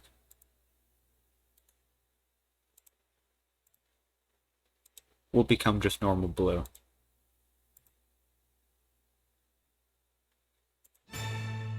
We'll become just normal blue here, I think. But yeah, our friend Sonic... I don't know, I was surprised. Again, I was very surprised. I had a lot of fun in his wonderful world. But, you know... It was a very strange game. Very strange game, but very delightful. You just run around with so much freedom. So much freedom in those worlds, and it's fun. You guys have to go. Lily, Soraya, wherever you're going to. Have fun. I'll talk to you later, huh? I'll talk to you later. Have a good evening. But I did like the part where he ran fast. He ran pretty fast. So Sonic, good game. I like the fishing. I like the fishing the best with Big the Cat. They had the big purple cat in this game. They brought him back and you could fish again. So that was good. Next game was the Cuphead DLC, the Delicious Last Course. This was not even a full game, but it was like an, of course, DLC to Cuphead. But it brought me back to the game, and I replayed some of the base game, and the DLC was like so just well made, and it was like, this is worth every penny. So much care put into it, so much attention to detail. It was like, well, how can you go wrong with Fuckhead, right? So it was like a whole new island you got to explore, and these it was the same difficulty level as the base game pretty much, maybe even more so. And a lot of fun there, a lot of japes and jaffs to be had, a lot of laughs and gaffs, and I just about shit myself a couple, several dozen times trying to beat those bastards at their own game. And I would say the easiest boss in this game was the secret boss, actually, which was an angel and a devil, which you discover in a graveyard. So that was pretty good, but the level of difficulty you're looking for in Fuckhead, the delicious last course. Next game, Super Kiwi 64. I love the Ciactro games. Super Kiwi 64. I was looking forward to for a long time now. I played through MacBat 64. I played, Tori 1, Tori 2, Tori 3D, all of those. Beanie. I played Beanie, which stars a bee. But these games, they're basically very rare, rare inspired games. 3D collectathons again. Very simple, very short, very bite size. But again, there's so much love and heart put into them. It's like I can't dislike these. So much soul to them, right? But Super Kiwi is back in a big way. The little Kiwi. I actually thought this game was sort of maybe lacking in some ways compared to its predecessor, which was just called Kiwi 64. There's basically no dialogue, very little, no NPCs at all, one enemy type. It's a very limited game. But it was still fun to just go through as a quick romp, right? So, very fun. If I had to recommend one of these games, one of the Ciactro games, I would maybe recommend Beanie. Beanie is a very good sort of Donkey Kong Country-like game. All of these games are pretty easy, pretty forgiving. There's not a lot of challenge to them. But Beanie and maybe MacBat 64, which is, has a lot of variety to its worlds, those are pretty good. But Super Kiwi 64, I loved a lot. A lot of heart, a lot of charm. Next game. You know it. You love him. You love this little guy. Kirby. He's here. And he's the star of the show. And he's ready to go. And I played Corbo, the Forgotten Land, the Forgotten Realm. And, first, 3D Kirby platformer, expecting a lot from this one, and it delivered. It really did deliver. I think Kirby Air Ride should be considered the first 3D Kirby game, right? In a lot of ways, it's often forgotten. But, this one, it did a lot for me. It did a lot. The Pink Puffball, he was so delightful. Is Soraya still in here? Can someone page her? I don't know. Is Soraya gone? Did Soraya pass away? Go away? Are you all gone? Is the Forgotten Land the one where he eats a car? He does eat a car in this one. He does eat a car. He eats many an object. And but the car was the big one. He eats like a vending machine. He eats like water. He sucks in water and it becomes a big water bubble. A big water bubble. And he splurts it all out like a hose. So Peter Griffin is the guy in the middle? Yeah. That's my own creation, which I drew maybe 6-7 years ago. Peter Griffin Kirby. I thought that was kind of funny. But yeah, he's incognito. He's trying to be hidden right now. Trying to be hidden. In terms of Kirby, infiltrating the Kirby world. But more like Kirbito. More like Curb inhale a lot of stuff. More like Corb would eat me. But yeah, this game, it was just so creative. Kirby, of course, not a challenging game series. It's very simple, very forgiving. One might say it's for children and for babies, or for everyone, you might say, but children and babies welcome. But once you beat the game, of course, once you beat a Kirby game, a whole new sort of challenging side to the game opens up, and that was no different here with the post-game. User FIFA says, I remember watching your stream the night you finished the final boss, and that was honestly one of the streams of the year. Yeah, the final boss, just absolute insanity. Every Kirby final boss is just like nightmare, horror, eldritch, god stuff. It's so well designed, that stuff. And there's a lot of that in this one. There was a lot of that, especially in the post-game. So does Kirby eat anything? Seems like he just inhales and holds the thing in his mouth. Is Kirby God?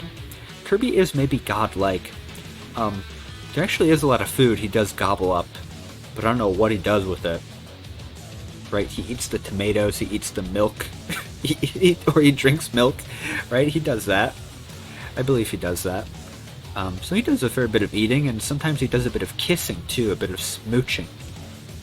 So Kirby, thank you to Kirby. I can't wait to see more from this pink man, this little pink round spherical man. And I love him. Another JRPG, Live Alive. This was another Japan exclusive game on the Super Nintendo Entertainment System. And they remade it. Square Enix remade this game 30 years later pretty much, released it this year in their HD 2G style, which they've done for a lot of their recent games. And this is one of the games that inspired Undertale in a lot of ways, right? There's a morality system in one of the characters' stories that you play as. There's a song called Megalomania, which Toby Fox is apparently a big fan of. There's a lot of really interesting stuff going on in this game, and it's a JRPG, so if you're not a fan of those, you probably won't care for it.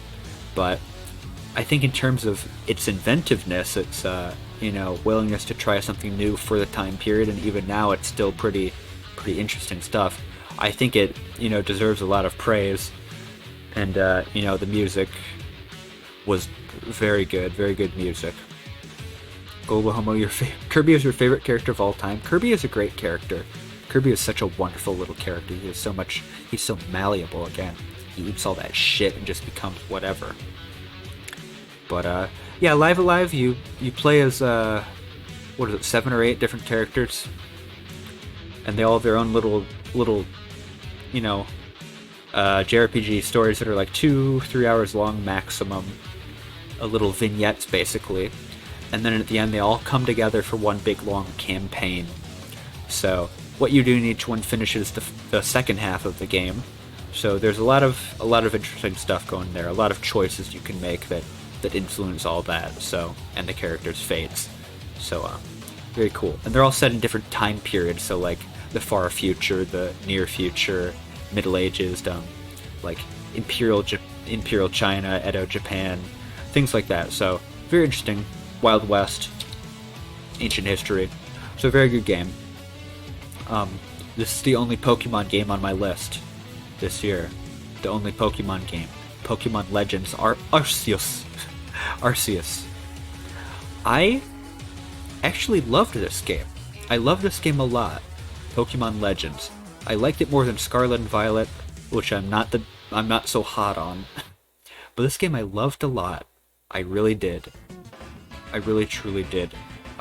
Mostly because it was trying something new for the series, which was so stagnant and just so rote and the same for years and years and years. But this was like, okay, let's mix it up a little bit in a main series game. And I wish more of what was in here had translated to Scarlet and Violet, but Scarlet and Violet somehow turned out worse than this one. However shitty you think this game looked visually, however poorly it ran, Scarlet and Violet are twice or 3 times as bad as this game. Going back to this one, it's like a breath of fresh air compared to that. Yeah, Pokemon Arceus.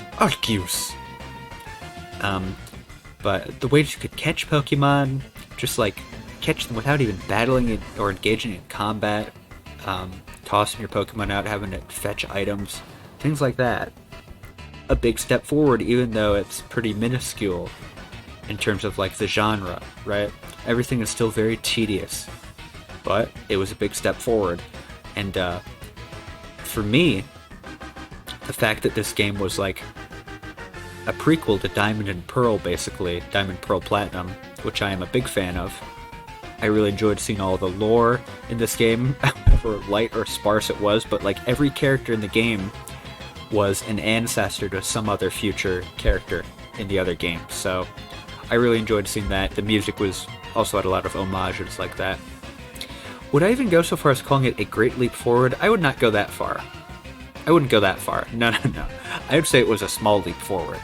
It could have done much more, and I don't know. This is the route I want them to take with the games, pretty much. But Scarlet and Violet, not the best. Not the best in terms of everything. But yeah, it's a prequel game. It deals with some like weird themes of colonization, which it doesn't want to get into too deeply, but it touches upon them slightly, so it's sort of very weird in that way. But I thought this was a very cool game. I enjoyed it a lot. I had a lot of fun with it. I streamed most of it actually, and so that was a lot of fun. But yeah, it was fun to just run around the world and catch those creatures, those little rascally creatures. Next game is Tunic. Tunic is one of those great indie games that came out this year. As you can maybe tell, sort of a reference, a bit of a follow-up to the original Legend of Zelda. But it's not just that, it's sort of very Souls-like too. It's an overhead view, so it plays like the original Zelda, kind of, sort of like an isometric perspective. But yeah, it's basically Furry Zelda 1, with your little fox. I mean, the name Tunic, that gives it away, right? It's Zelda. But it also has some Dark Souls stuff in it in terms of like the dodge roll combat, and when you die, you have a chance to go back and get your currency. So things like that. It mixes sort of Zelda, the original Zelda, and Souls-like games. It does a lot of that.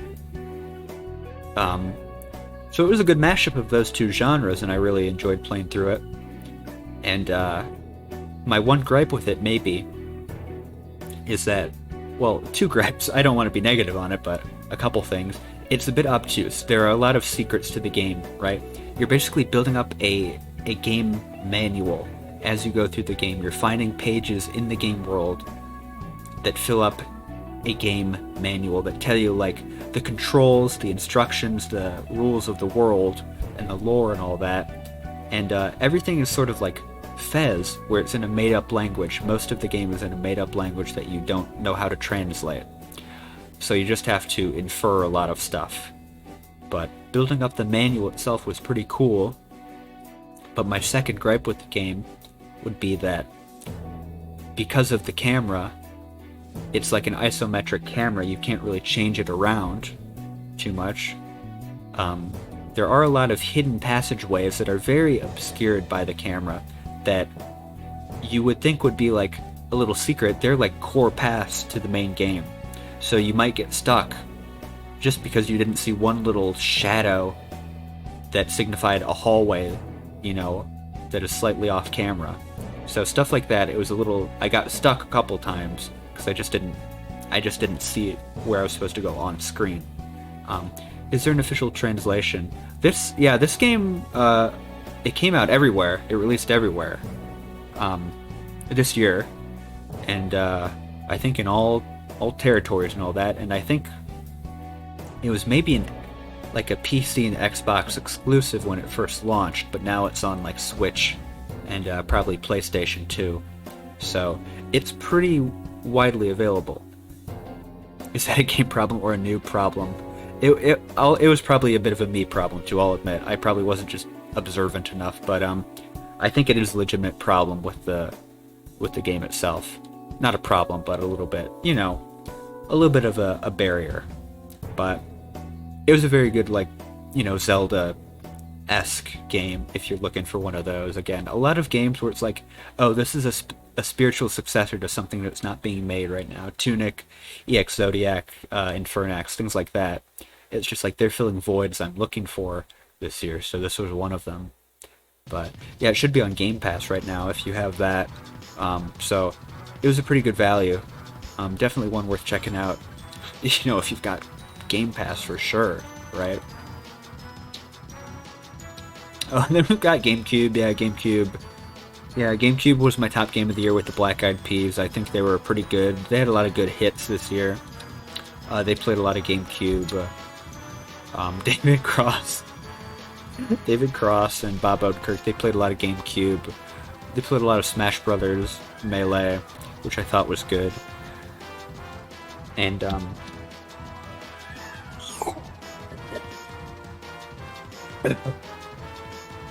lot of good GameCube games this year. A lot of great GameCube games for sure, right? And if I can't think of two bigger fans of the cube, of the little cube, than Tim and Eric. Tim and Eric are the biggest Cube fans. You can see they're playing as well, they're actually 4 human players. We don't get to see who's off screen there, but Tim and Eric and the rest, well, they're all playing as Link, Ness, Yoshi, and Pikachu.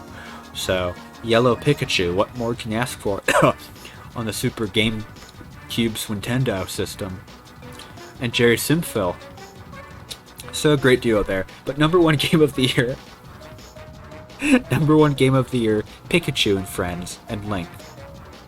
Number one game. Sorry to everyone who's expecting anything else.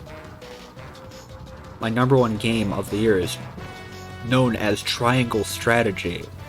It's called Triangle Strategy. That's what they called the game. Originally it was called Project Triangle Strategy, working title.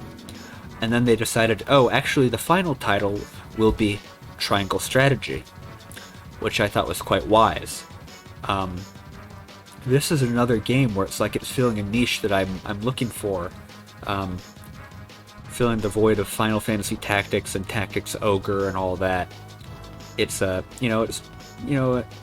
tactics game like Fire Emblem, or sort of like XCOM if you want to go that far. Though that's a bit westernized for the genre.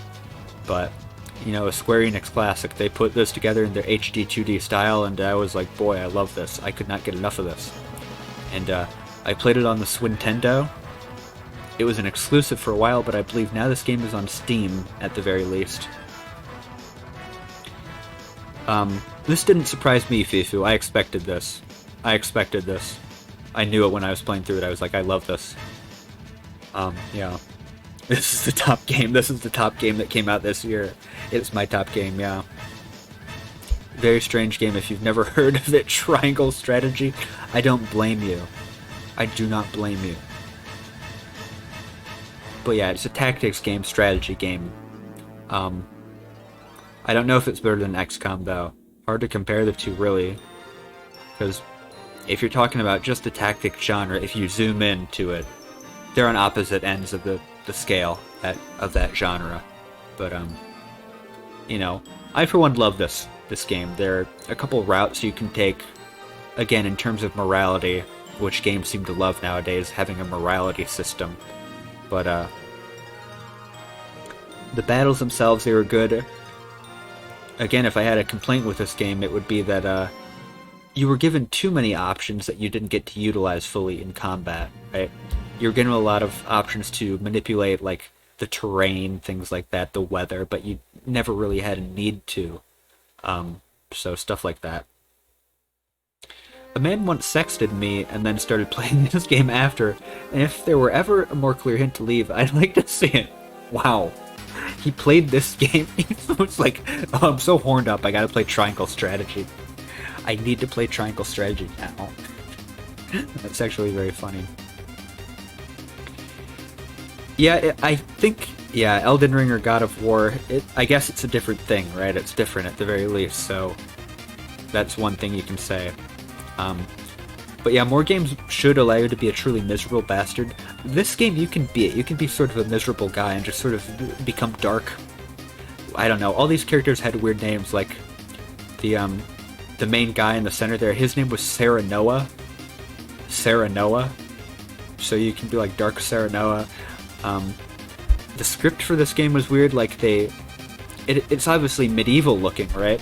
Some of the words they chose to like make sound, sort of old-fashioned, it seemed like cherry picking, right? But like domain, they spelled as DEMENSE, domain. Same word, same meaning, whatever. It was just a weird choice. Really, Gem, that was, I believe, the masked DDD fight from Kirby Superstar Ultra. Here, I'll type it out for you. Masked DDD. Kirby Ultra. But yeah, it's a banger tune. Bit of a banger. That's got me hitting the tom. So, yeah, Triangle Strategy, my #1 game. I'll say this. For the past 4 years in a row, this is the 4th year now, I've determined that a Square Enix game has been my top game of the year. 2019, it was Dragon Quest XI. Yeah, Dragon Quest XI. The version I played was called Dragon Quest XI S Echoes of an Elusive Age Definitive Edition. So quite a long title. But that was 2019. 2020 was the Final Fantasy VII Remake, which I just adored. Last year was Nier Replicant version 2. Whatever the hell, the remake of Nier. And then this year another Square Enix one. Square Enix is truly baffling. They really are a truly baffling company, but they've been, I don't know, they've been sort of hitting it right with me lately. They've been, one thing they have been doing is putting out a lot of their older catalog of games. They've sort of been remaking them and making them accessible and, just, improving on them. So I think that's been pretty good for them. But they just do, like, weird stuff, right? I'm sort of drawn into that weird stuff. They're like one of the few big main publishers that does truly weird, bonkers stuff sometimes. Yeah, and they basically abandoned all of their Western properties, which I think is maybe for the best. They I don't know, the disparity was too great. They couldn't manage them properly. They're Japanese companies. Square and Enix are Japanese companies, and they know that sort of field the best, right? So if they try to manage like IDOS stuff, they just don't know what to do, I think. Tomb Raider and all that, so. But yeah, there will never be a new Just Cause ever. Never again. Who bought that stuff? Wasn't it like the Embracer Group that bought all the Square Enix stuff? The Embracer Group? They're buying so much stuff. Yeah, they mishandled all that stuff. They had really talented devs to work on it, but it's like they just didn't know what to do on the business end. I don't know. So getting rid of all of it, I guess it's for the best. Who's to say yet? We don't really know. We'll have to see. But yeah, the Embracer Group. I don't know. It's like all these IPs and companies are getting bought out. Everything's being consolidated. You think about like Square Enix, Sega, maybe Bandai Namco. Those are like 3 independent, pretty sizable publishers. Those are like really the only ones left that aren't like being bought out, right? And there have been rumors that some of those are going to be bought out by Microsoft or Sony or whatever, but I don't know. I hope not. I hope they stay independent so they can have a bit of freedom. But IDOS had one of the best writers in video games. Is that true, in your estimation? She went to BioWare now, though, so you're happy with that. Okay, well, that's good. Good that she just getting work. But yeah, IDOS, not like they weren't like lacking any talent. It's just like their parent company or their overseers just sort of mishandling all that. So what can you do, right? So maybe for the best that Square Enix has divorced themselves from all that. But again, Triangle Strategy. Triangle Strategy, my #1 game that came out this year. If you remember Octopath Traveler, that was by the same team as this game. Similarly weirdly named game. Bravely Default, Octopath Traveler, Triangle Strategy, weird names. When's the Pingu Game Writer debut gonna be? Never. I could never do that. I could never. I would die. I would die in that sort of work. Deus Ex Mankind Divided was your 2021 Game of the Year. Yeah, I buy that. You did like that one, didn't you? Should I play that somewhat? Should I play that? Should I put that on my list of to play soon? Is it that good? Well, if it's your game of the year, I think I might have to. But I played a little bit of the original Deus Ex, and I loved it. So I can definitely understand that. Human Revolution is first, okay. I'll maybe have to go through the series bit by bit, one by one. Hey, this is more Yakuza music, by the way, from Yakuza 0. Yuze's theme. Man, what a game, what a game. I can't stop thinking about that game. Yakuza 0. My god. Your 2022 Game of the Year is Power Washer Simulator. That's fair. That was a big one, right? A lot of people love that. So I get that. I haven't played it, but I think it would be certainly a good time waster, a good thing to just sort of sink your teeth into and zone out. But yeah, it's been a hit for sure, rightfully so, right? So good for it. It just sort of came out of nowhere. There are a lot of those simulator games, but that seemed to be one that connected with a lot of people, so good for it. But in terms of games that came out this year, that's my list. But there's more. There are a couple that came out this year that I have not played, but I want to play, that I regret not playing, whatever, however you want to describe it, right? The first one, what is this weeb shit? Getsu Fumaden, a pretty old series actually, you know, since like the late 1980s, I believe. It's a Konami property, sort of a 2D hack and slash. This is the Pingu most anticipated. But this is it's sort of like Castlevania, I guess. Modern Castlevania games. But Konami sort of released this game out of nowhere when it was like, okay, we don't make games anymore, we make pachinko machines, but oh, here's a revival of Getsu Fumaden. This property that no one, you know, I don't know, people have probably been asking for, but it's not like hugely popular. But sort of a cool game, sort of that same aesthetic as Castlevania, and like a 2D hack and slash and all that, so I'd like to play that at some point. But yeah, 2023 gonna be mega. I'll say that right now, gonna be mega. A mega time. Tinykin, another interesting one. This is one that fills up the void of Pikmin. There haven't been any Pikmin games in forever, but this came out and it was like, okay, we're Pikmin. And I believe Gamey Katie played this one on stream at some point, and it looked cool, it looked fun.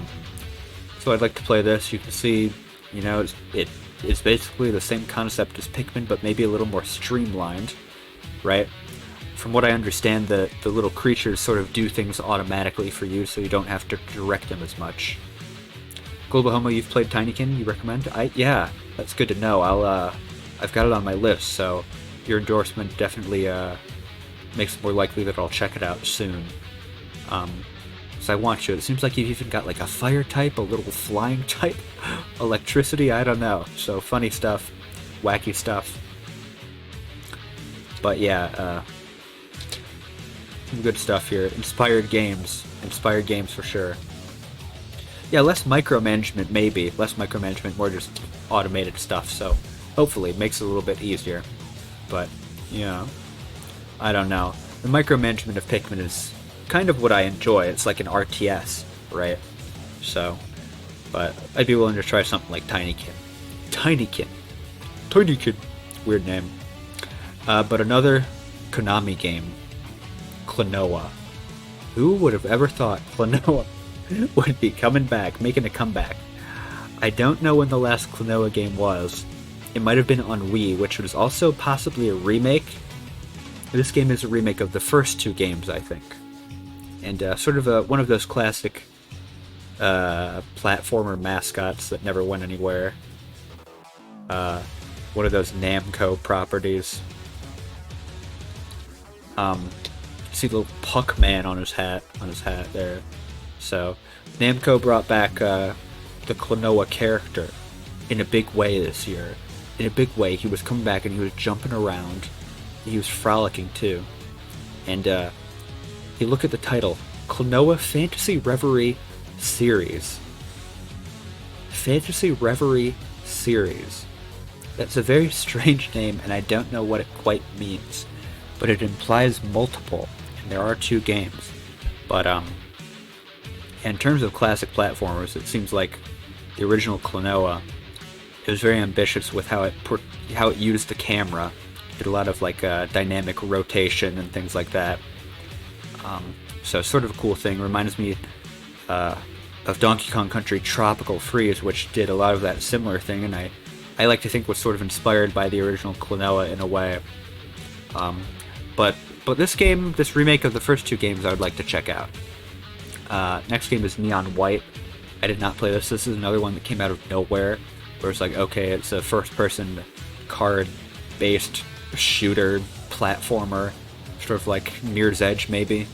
A lot of that frantic, frenetic action, where it's like, okay, there's, you're doing all this stuff, all this shooting, all this platforming, going for high scores and record times. And then there's also a visual novel component, right? So, again, those 2 halves of very disparate styles coming together to make something really special. And this was like a big hit, which I was surprised by. Again, it just came out of nowhere, and people were like, wow, I love this, I gotta get the highest score, I gotta break my friend's record and all that. So, kind of cool. I was impressed to see it be so successful, and I'd love to check it out. Next one is Signalis. Signalis is sort of like I don't know, it has many inspirations, but it's like sort of a cyber horror game, but inspired by maybe Resident Evil, Metal Gear Solid, and Silent Hill, those sort of games, where it's like, okay, it's inspired by those, but it does its own thing, it tells its own unique story, and has maybe similar gameplay styles to them, but does a lot of, it has a lot of divergence from those. So yeah, Global Homo, are you familiar with this one? This seemed very interesting to me, in terms of especially the world and the premise. But yeah, Metal Gear Solid, Resident Evil, Silent Hill, that sort of, I don't know how much stealth there is really, but a lot of sort of the overhead action and all that. It was too scary for you? Oh no. Yeah, maybe it'll be too scary for me too, I'm not sure. It looks kind of spooky. Kind of spooky ooky, right? So we'll have to see, but I'm very intrigued by it. Next is Tactics Ogre Reborn. What the hell is this? Huh? Tactics Ogre Reborn. This is basically just triangle strategy. This is another triangle strategy made by Square Enix again. Tactics Ogre was like a big tactics game made by Square back in the day. And, sort of led to Final Fantasy Tactics, and they're sort of the 2 tactics series for Square. And then that influenced Triangle Strategy. But this is like a remake of the first Tactics Ogre game, which is very cool. So I wanted to check this out. But a little too pricey for my taste right now. Global Homo, you don't do well with horror games, so probably isn't that scary. You're just a bitch. I don't know, maybe it looked kind of spooky, judging from the trailers, so, I'm not gonna judge. I would probably be a little creeped out too, if I were in your shoes, so definitely. But Tactics Ogre, I don't know, I'm just into these weird, especially the Japanese tactics games. I don't know. Fire Emblem, this triangle strategy, it's like, okay, they're pretty cool. I get a lot of enjoyment out of them, and, placing my units on the board and going to town. A lot of people say these games are like chess, but I don't really see it, because it's just, obviously it's so much more complicated, but, it's just not like chess at all. You don't simply capture pieces, you do damage and you move around the map and do other things like whatever, capture bases, do, engage in dialogue with characters, so interesting stuff.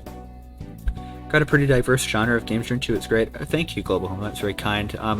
I think if there's one genre I could maybe get into more, it would be FPSs. I don't play a lot of those, and I think I could. And I'd like to get into them maybe, but, I'm mostly a single player type guy, so stuff like that. And the biggest single player game that I did not play this year, the Elder Ring, E-Ring Elden R. I did not play it. I'm tempted to buy it right this instant because it's on sale. The first time I've seen it on sale. Elden Ring. It's like 15-20% off or something. So I'm considering just buying it soon before the sale is over and getting a start on it.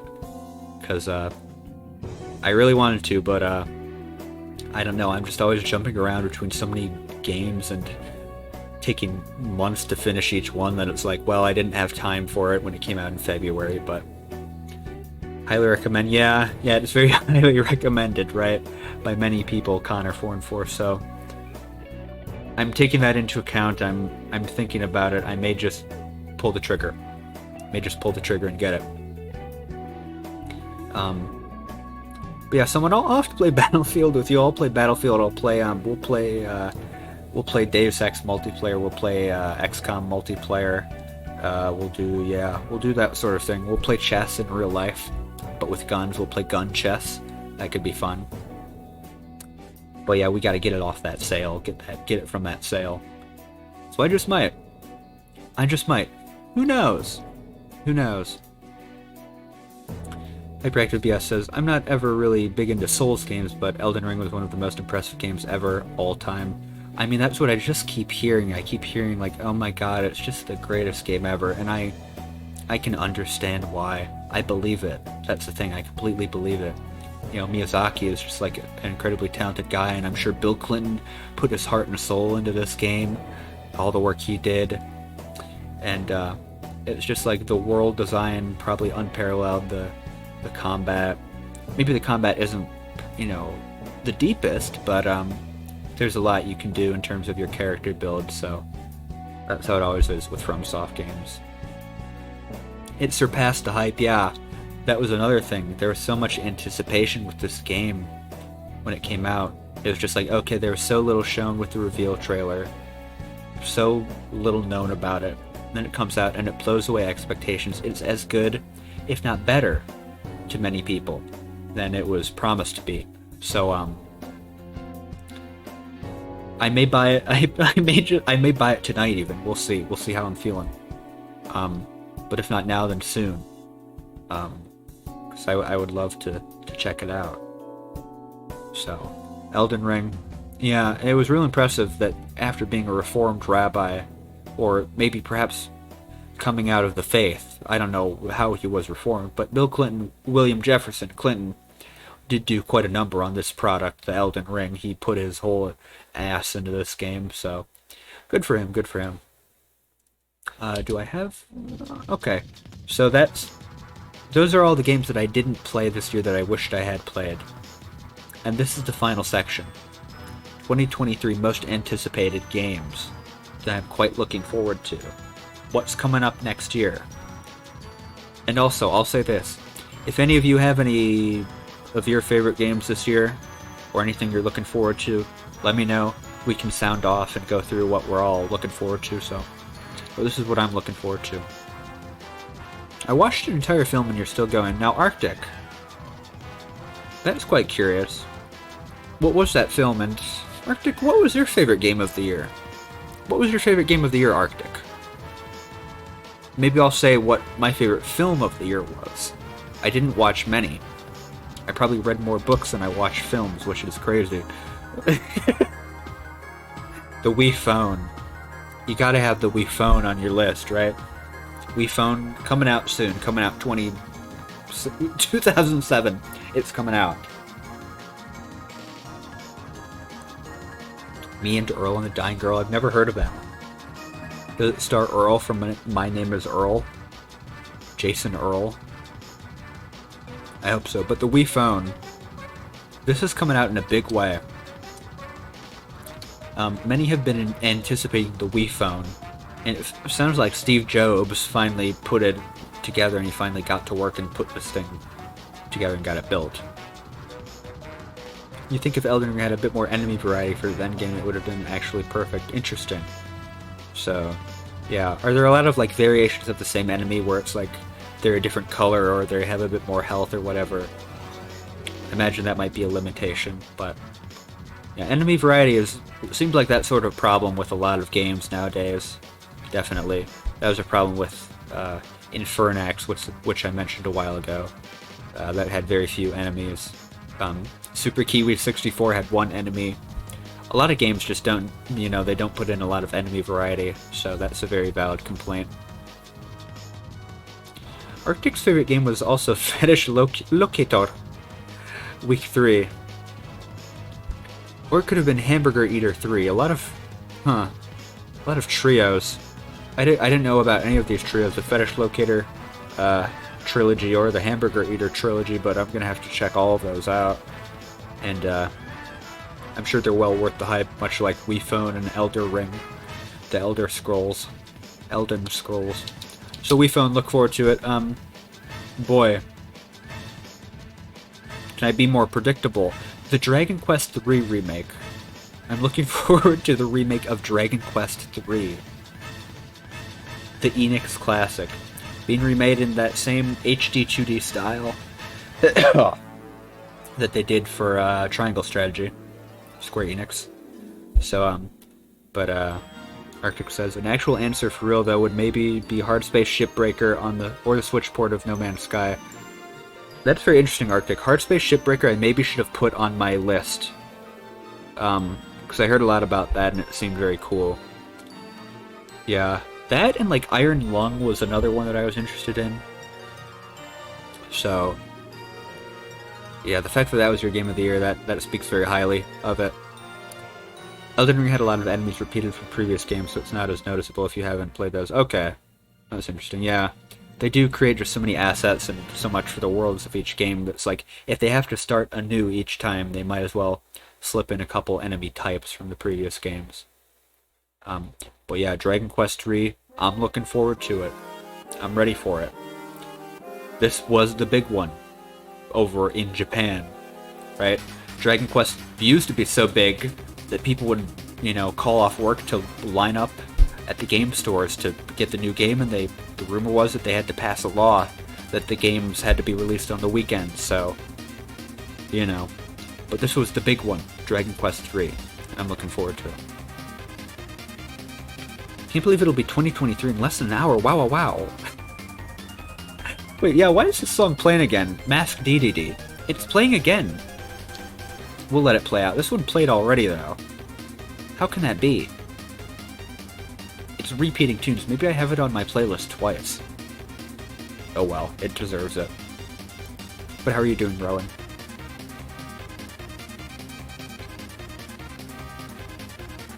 I really wanted to love Cult of the Lamb, but it crashed right after you finished a boss fight, and you got so angry that you haven't played it since.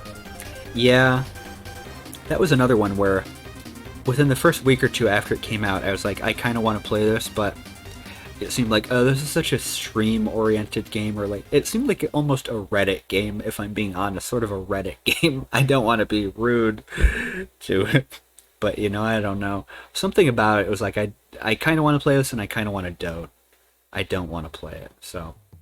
But Rowan, glad you're doing well at this end of the year. The end of the year. Glad you're doing good. So Dragon Quest III, moving on. Bomb Rush Cyberpunk. Again, what the hell is this game?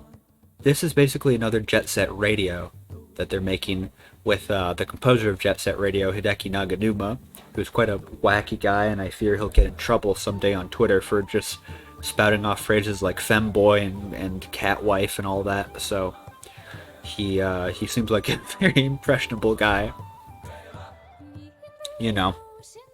What is a Reddit game? I don't know. I don't know what I meant by that. I don't really know. It seemed like a good game, Cult of the Lamb, but I really don't know. Something about it just sort of, it turned me off a little bit, but I was intrigued. I did want to play it. I still do. But, yeah. I really don't know. I'm just conflicted about that game for some reason. Yeah, it's basically a game that yogurt males would play, Cult of the Lamb. That's a game for yogurt males. Yogurt males. If you're a yogurt male, you gotta play that immediately.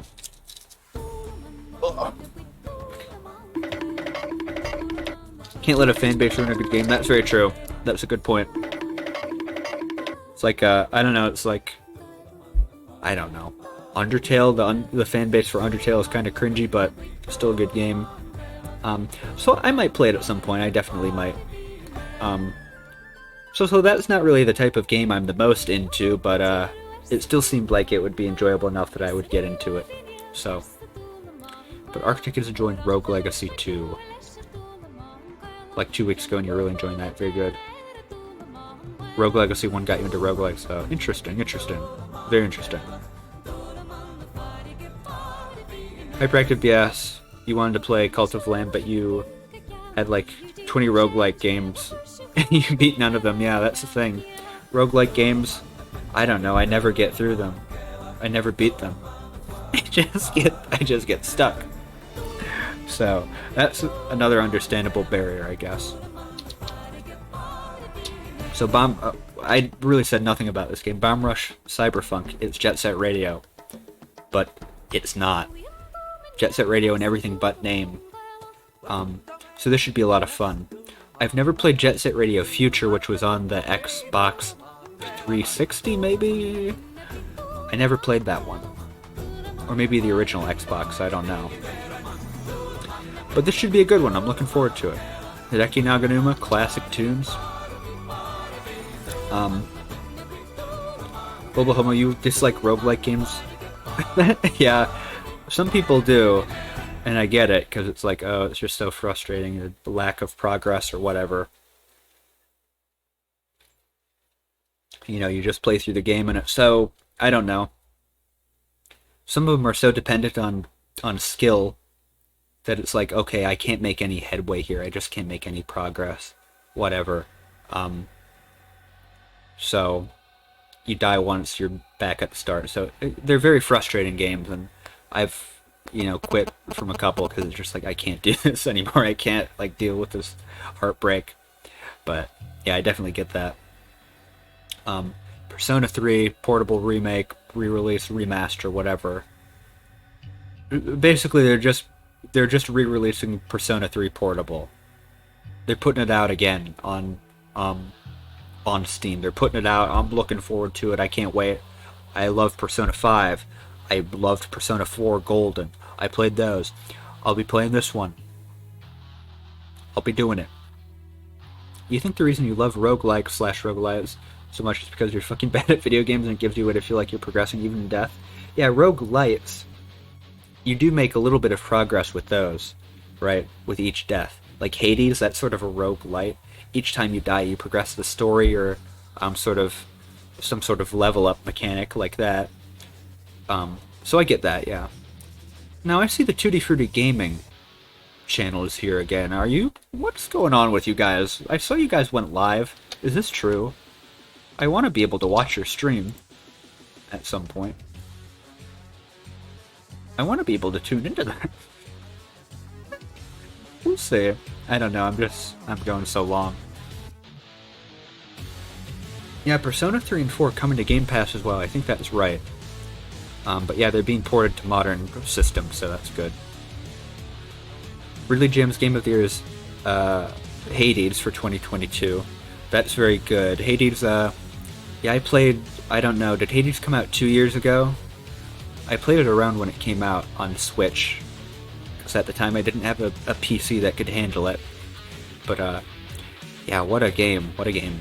I didn't 100% it like Ridley Jim did, but, wow. Just a great game. I'm looking forward to Hades 2, which I maybe should have put on this list, but I forgot. And I don't think that's coming out until like 2024, probably. High on Life, Rowan? Yeah. Where all the guns, they do little quips. They say funny things, right? That's the game. They've got Mr. Justin in that game, I believe. And he does the voice. And apart from the fact that he's in there and that there are guns, I don't really know what you do in that game. I think the thing with that game is like there's a line of dialogue for every situation, pretty much, right? Right? Very well polished, insanely well polished. That's good to hear. That's good to hear. Yeah. I don't know, I would maybe have a little trepidation, hearing that it's just like a Justin Roiland project, but knowing that it's pretty well polished is, that's good to know. Why is this song playing again? We're replaying songs. What's going on with my playlist here? My little playlist. It's playing all the same. Did I go through every song? I couldn't have. We'll play this. We'll play that song. But it's good to know.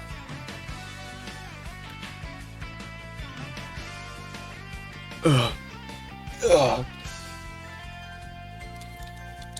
This is, well, this presentation.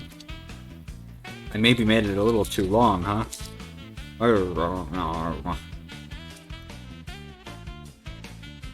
Going on and on. So many games, right? Trying to gain the courage to heat up my leftover hamburger helper. Rowan, I know you can do it. I know you can do it.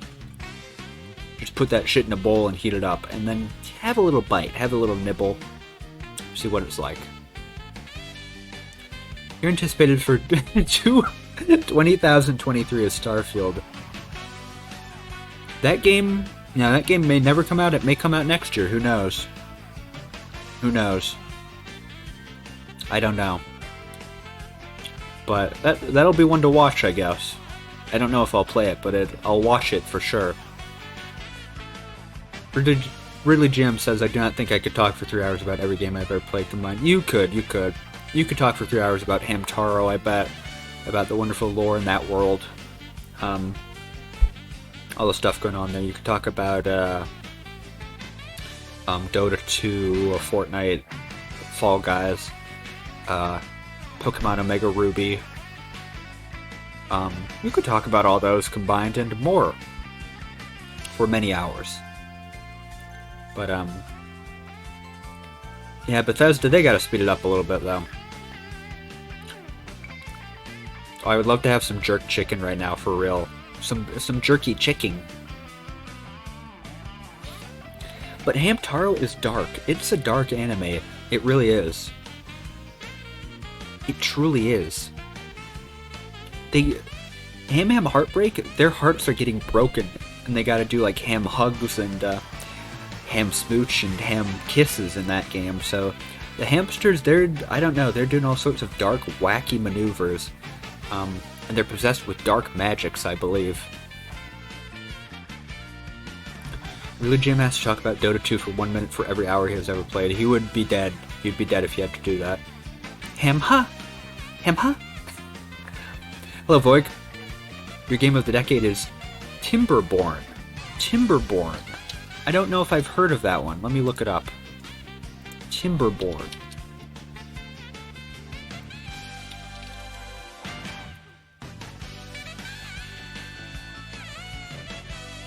City building game featuring ingenious animals, vertical architecture, river control, and deadly droughts.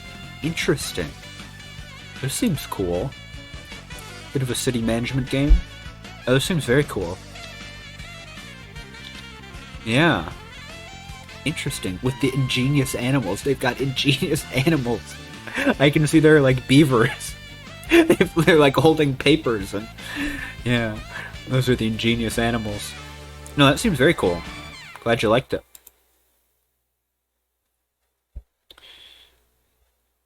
ReZero?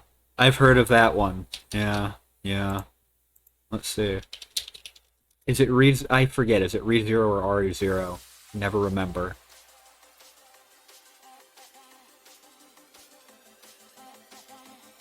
But yeah, all those games. Or, yeah.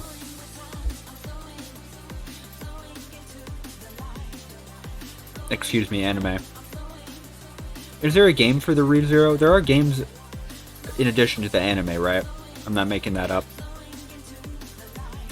There's gotta be a ReZero game. Here we go, it's got the Sonic music. Sonic Frontiers, great music, by the way.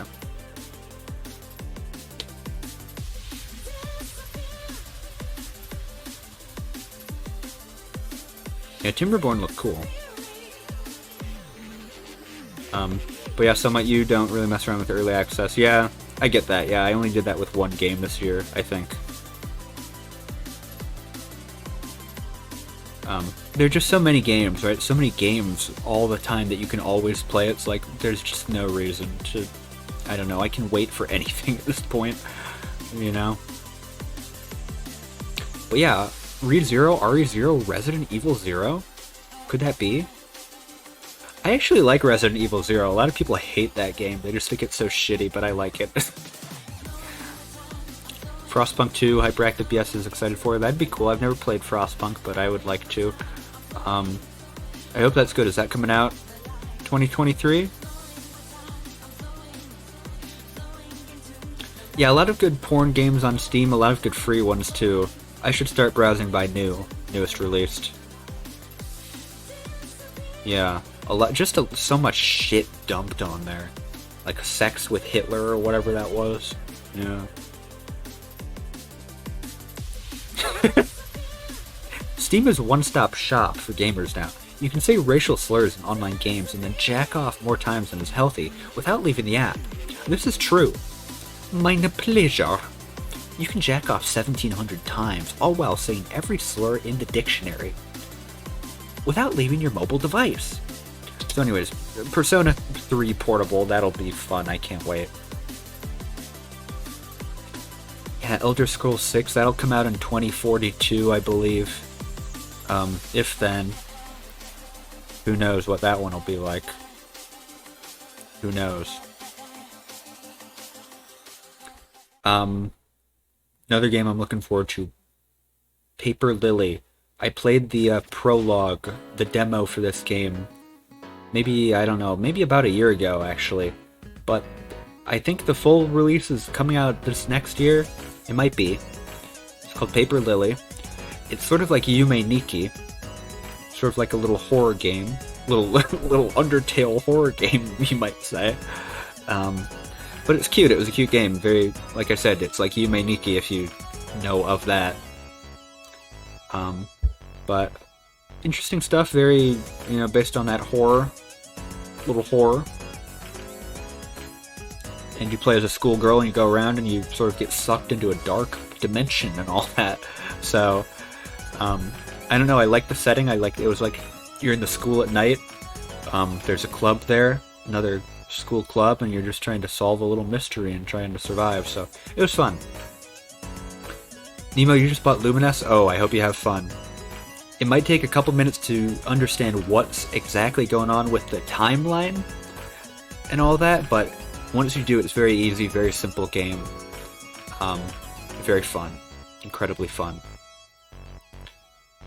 What's my opinion on JRPGs? I love JRPGs. I'm a big JRPG guy. All my friends, all my homies hate JRPGs. I'm the one JRPG lover. I love them.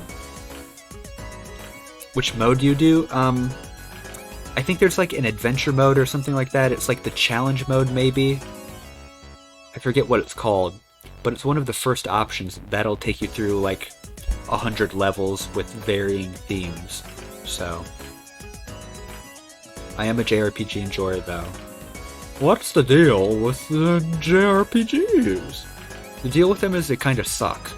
They kind of suck, right? A lot of the time they suck. And they're tedious to play through, and there's a lot of grinding and outdated, I don't know, battling and level mechanics and all that. But they tell great stories. They have great characters that you build up. Great camaraderie between the parties. And I don't know, sometimes you just want to be in that sort of mindset, right? Where you're leveling up your little party and your crew and having fun and going through a little story, a world, a journey. Will you play our Pokemon game called Pokemon Red and White on stream? I will play Pokemon... What? What do you mean yours? Oh, no, I will not be playing that. I will not be playing that ever, Pokemon Red and White. No, I will be playing Pokemon, Stark White. And that will feature a, that will feature a new little Pokemon known only as Spermlet. And he will be quite white. He'll be a white little character. And the thing about him is he'll be kind of like Wiglet, where he'll squirm around and try to be all disgusting, and you won't much care for him, but he'll be there in the game. So, that will not be our game, Garrett Ridley Jim. It will never come to fruition. Except now we gotta make it come to fruition. And if it does, then I will play it. Or will I? This is Pokemon music that we're listening to right now, actually. Pokemon X and Y. Do you recognize this one? It has not come to fruition. Is it a box copy? Send me a box copy in the mail. Okay. Once I get a cartridge for my Nintendo GS, then I'll play it. They should make a Pokemon game that takes place in the USSR. That would be good. I would love to see more varied environments with the Pokemon games. They should have the USSR. They should have Bulgaria. They should have South Korea. They should have the Philippines. They should have Mexico. They should have the Canadian hinterlands. You know. Papers, Please 2 would be good. That's another one I've never played, but I watched a lot of that. That would be a good sequel. Yeah, Wisconsin, Pokemon Minnesota. Pokemon Wisconsin and Pokemon Upper Peninsula would be a good one. Yeah, Mongolia. Yeah, the dark sides of the Pokemon world. I think Pokemon XD Gale of Darkness, that was about as close as they got, right? That was as close as they got to having a serious Pokemon game, I think. They should have Pokemon in Mexico where everything is sepia tone. That would be cool. Yeah, that would be a cool crossover with Break Bad. Yeah. So you would certainly probably traffic some sort of contraband. That would be cool. Yeah, you catch a sandhill crane. You catch those horrible, controversial birds in Wausau. They'd have the bird statues be real Pokemon. Anyways, we gotta move on here. I gotta move on. I'm such a slow poke. Next game, Like a Dragon Ishin. This is a Yakuza game.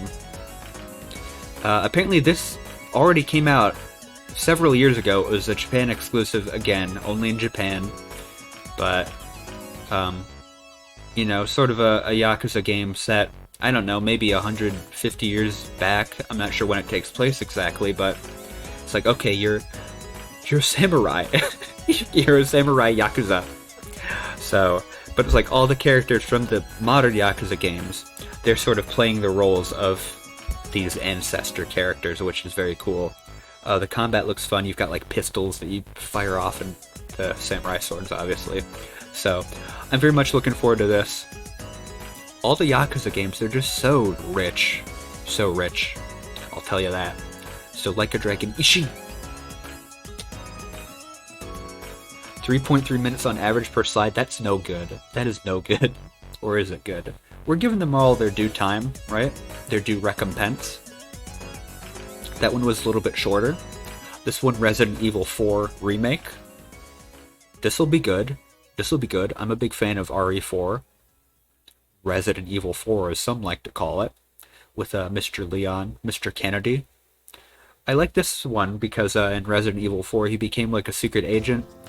Secret Service agent, and he was like doing flips through laser grids and jumping out windows and all that, and doing roundhouse kicks. I like that. But you know. Oh, I've heard of Red Steel 2. Yeah, Red Steel 2. That was like was that a Wii exclusive? Those Red Steel games, I think, were like big Wii exclusives at the time. So they wanted them to do well. But Mr. Leonard, Resident Evil, I think it's funny, Resident Evil Village had, it had the village, obviously, it's in the name, but RE4, I would say the village in this game is maybe even more memorable, right? You start off right in the village with a church and a church bell, and then there's like a scene where all the villagers go away, and Leon's like, where's everybody going to? Bingo? It's just sort of goofy. But you know, there have been a lot of these remakes lately where it's like there may be even more than remakes or like reimaginings entirely of the base game. Resident Evil 2 was like that. It was a completely different game pretty much. But I definitely hope in this one that Leon does hit the yoinky sploinky, him and Ashley.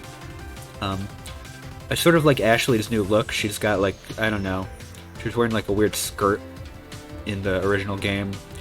And yeah, I like her orange get up, her orange cardigan or whatever it is, but she's a little corrupted there, I guess, you know.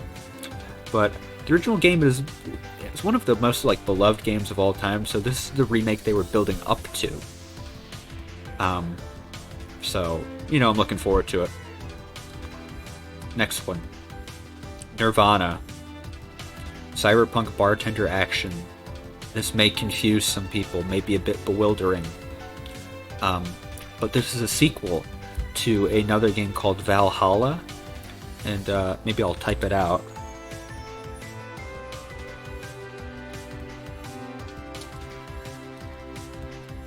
It was something like that. Valhalla.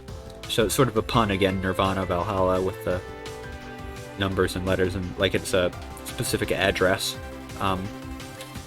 But it's basically part bartending game, part visual novel, with a huge cyberpunk aesthetic. So the main crux is like, you know, you're serving your patrons drinks, doing a little bit of mixology and stuff like that, but most of it is like the visual novel aspect, and with a very cool aesthetic overlaid on everything. Oh boy, you like, yeah, your Nirvana is a very cool name, right? It's a cool cool sort of pun that they're doing. It's like Valhalla and Nirvana, those are like the addresses of the bars, right? So it's like the district and the street name and the, I don't know, the ward. So it's supposed to be like a little dystopian, a little ruined future, kind of cybernetic future. Obviously to cyberpunk, so yep, very cool. Luminous is Tetris-like. Yeah, it's very Tetris-like. Yeah, very inspired by Tetris. Definitely one of those. You know, it's a falling block game, so I think it does it pretty well. One game I forgot to put on my list this year that I maybe would have, alongside Luminous, was Tetris Effect, which was also great. I think I preferred Luminous more, so that's why it went on instead of that. But Tetris Effect Connected I played a lot this year too, and that was a very good one. I think the multiplayer for that game was very cool. It was something I'd never like. It like brought out emotions in me that I'd never experienced playing an online game before, a multiplayer game. Just the level of cooperation and the, I don't know, how you have to work together to defeat a boss in that game was very cool. But Nirvana coming out, I don't know when. This game has been in limbo for forever, so it may never come out. Final Fantasy VII Remake Part 2, Rebirth. You know I'm looking forward to this one. How many Final Fantasy games have been on my list now? Like 3? 3, I think. How many Square Enix games? Probably like 6. I don't know, I haven't counted. But this was my game of the year 2020. I was in love with it. I was in love with this game. I just can't wait. It was like, oh, they updated it in such a great way. The story was like weirdly meta. There was a lot going on there with like plot ghosts. It was very strange. Wasn't there a Tetris with a 50-player battle royale mode? Yeah, there was Tetris 99, which is still a thing, I believe, on the Switch Online service. But yeah, you play that with 99 other people, 98 other people maybe. And it's basically a battle royale where you're all up against one another, so that's a pretty cool one. The Final Fantasy Final. But yeah, he does look a little like that one Naruto character. Naruto. We all love Naruto. And what's his son? Boruto. So Naruto, Boruto, they'll be coming back in Final Fantasy VII Remake, Rebirth, Resurrection, Revolutions, Part 2. for the Super Genesis Sega console. So I can't wait for that one to come out. Another strange one, Dream Settler. This is a follow-up to Hypnospace Outlaw, if you've ever heard of or played that one. Hypnospace Outlaw, probably one of the funniest games I've ever played. Probably the funniest game I've ever played, actually. It was hilarious. It was basically, you know, emulating like late 90s internet forums, pretty much. You navigated those and like you basically moderated them, and there was a weird narrative going on there. So you navigated all these web pages and solved problems, and, you know, figured out little things and found clues. So it was incredibly unique, I thought. And this is sort of the follow-up to it. I don't know what it'll be about, but it looks like it'll be, you know, sort of a dream device. I don't know, where you go into virtual worlds like that. So, but yeah, that's another game where I can't like praise enough Hypnospace Outlaw. It was like weirdly emotional at some points. It was just like, it was so funny. It was so funny. Just like there was a woman who kept like accidentally, you know, infringing on copyrights because she posted, you know, images that her students drew of like a copyrighted character, so you had to like ban her from the forum. Basically, it was just so funny, stuff like that. Doesn't sound funny, but I guarantee it was. It is. It's a laugh riot. So Dream Settler, the follow-up to that game by the same people. So this is another one where it's like, who knows when it'll come out, but. And the big one, Hollow Knight Silk Song. Again, who knows? Who the hell knows, right? But Arctic, you're a big fan of Tetris 99. You got to third place one time. Whoa. Connor and Arctic used to sit 3 feet away from each other and play Tetris 99 for hours. You two are a bit of Tetris fiends. User Fifu is a big Tetris head as well. He's a big Tetris aficionado for sure. So good for all you. I like Tetris and I like Tetris 99, but I never really got into it in the same way. But I play it occasionally. I would get angry. I would get really angry at Tetris 99.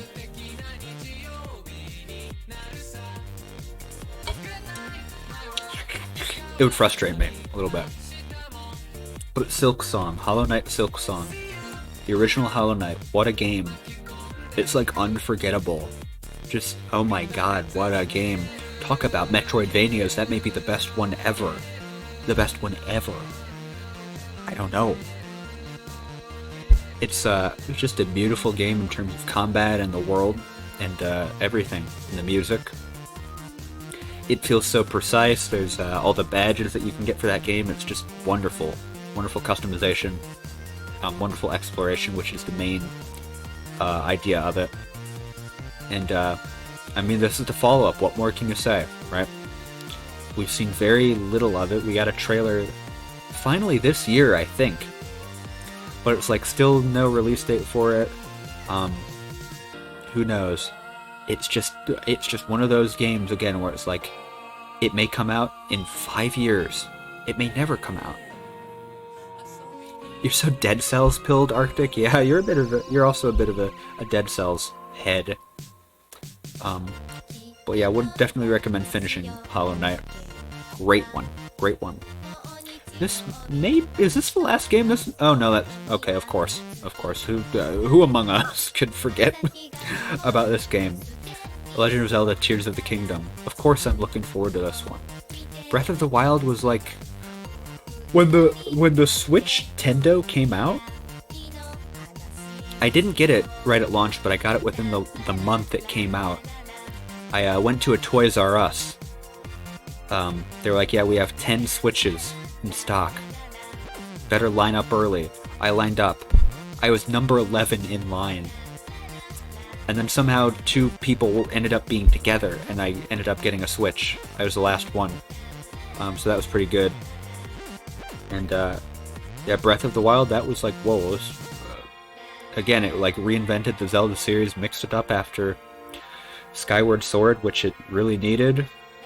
Sort of, I don't know, it's been an inspiration to a lot of open world games for the worse and for the better on some fronts, because some can't really emulate it as well. But I think the big deal with this game is, a lot of open world games, they put you in a big open world, but they still, make you go on a linear path, right? They don't really incentivize any exploration.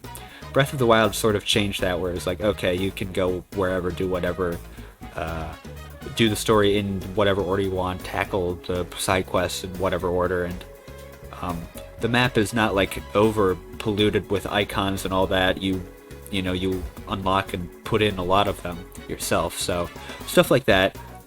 Of course I'm looking forward to the sequel, of course. Who isn't? Everyone is. This will be a big one. Maybe this will be my game of the year next year. It probably will be number 1 or number 2. I don't know. It depends on what ends up coming out, but games like Hollow Knight and Blasphemous are just infinitely replayable for you. They will never ever get old. Yeah. Games like that are just so great to have, where it's just like, okay, you can jump in and do a little quick session, make some progress, replay a part like that. So good to have games like that. Oh, yeah, one more game. One more game, of course. We can't forget about this one.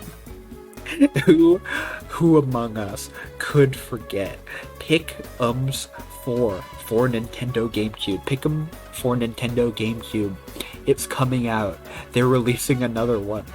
This was the biggest surprise of the year for me. This was such a shock. I was blown away.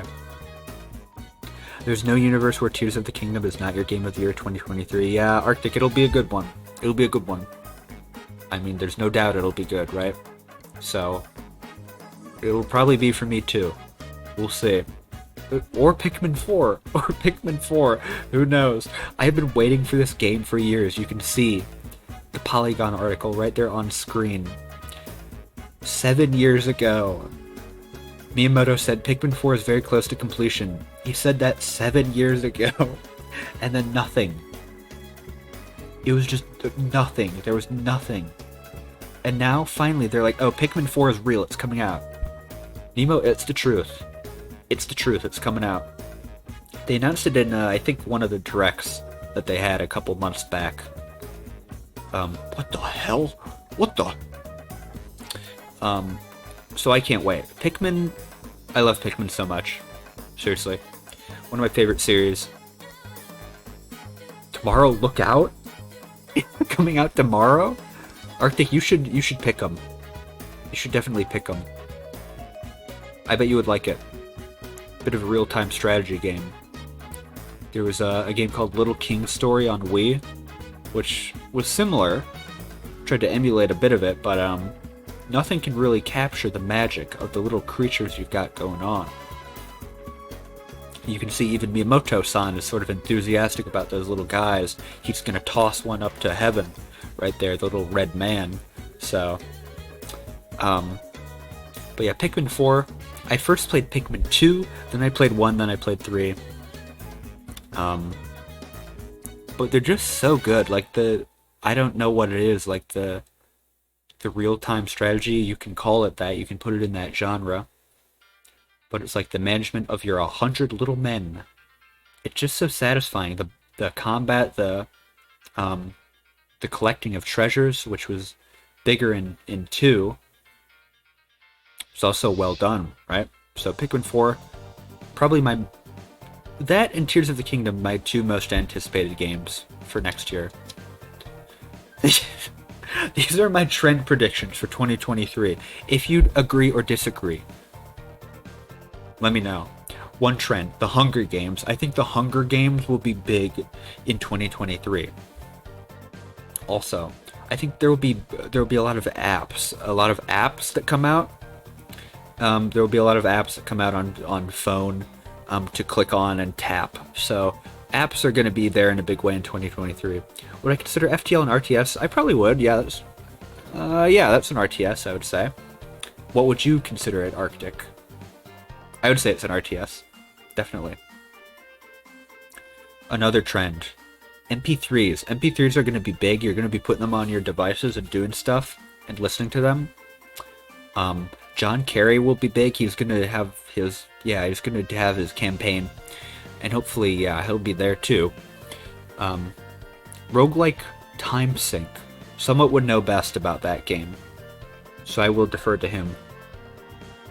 Yeah, because you pause it all the time. Okay. I'll defer to Somewhat on that one. You met John Kerry? What an honor. What a true honor. I'm jealous. I'm really jealous. Viddy, welcome back. Hope your video editing's going well. But yeah, to meet John Kerry, boy. Can't imagine that. I think Facebook will be big in 2023. It's a really sort of a small up-and-coming service, but I think it'll be one to watch, definitely. You'll be, no more MySpace, you'll be on Facebook from now on, I think. I think there'll be a lot of cool sneakers or shoes in general that'll light up the scene, the footwear scene. Perhaps like Nike or maybe even Skechers, the shoes that can breathe. Those would be cool. Blogging is another big concept I think is going to take off this next year. We're all going to blog, and you can maybe do it while getting ice cream with your friends while you're at the mall. So those are a couple trends I think will be big. Cartman from South Park, this is an interesting one. He's a little small child, and he's sort of obscene. He says a lot of cuss words, but something about him, he's really endearing, and I think Cartman from South Park is going to be a big trend in the year 2023. People are going to love him. He said he was never going to run for president again, which is when you decided to run. Well, good for you. See, you're taking what he couldn't do and you're running with it. You're going to win this time. 2024, Nemo, I'll tell you right now. Video, I see, yeah, it might be better for a video for the year's beginning. That could be, yeah. See, it's hard to make a wrap-up video for a year. There's just so much stuff going on, right? So it's sometimes better to have an introduction to a new year, or sort of reflect on what happened at that time. But yeah, I get that, definitely.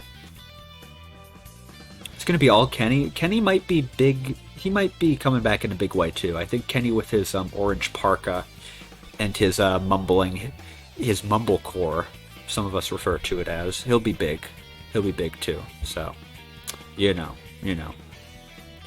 But these are just some of the trends I think will be big. Terrorism, I think, will be big. Stephen Colbert. Yeah, the Colbert Report, we all love that show. Young Shellman, that one, too. I think Avatar is going to be big. Avatar the movie. Cloning snails, yeah. Global Homo, thank you. I hope you enjoyed the presentation. As you can tell, I put so much work into it, right? And all I can say is Happy New Year. Happy next year. I hope no one experiences any bouts of terrorism, or, but I think it is a definite. Terrorism's coming back in a big way. It'll be a huge, huge deal in 2004. Yeah, 2004. So break out the champagne. Legally, I don't think you can say terrorism will be big. Well, I'm just looking at global trends and sort of the geopolitics of the, thing. So, I'm not saying it's going to happen one way or another at CIA. I'm just saying that, based on the data I've seen, I think terrorism is going to be a big thing in the near future. And never mind, I won't continue with that thought. But happy old year, happy new year, happy blue year, happy goo year. Hope you all get gooed and gushed and flushed and mushed in the new year in 2005. I predict a giant mushroom. I think there will be a big mushroom, yeah. This year went fast like a flint. Happy New Year 2023. This new year was so quick. It did go fast like a flint, and, he runs so quick. What can you say?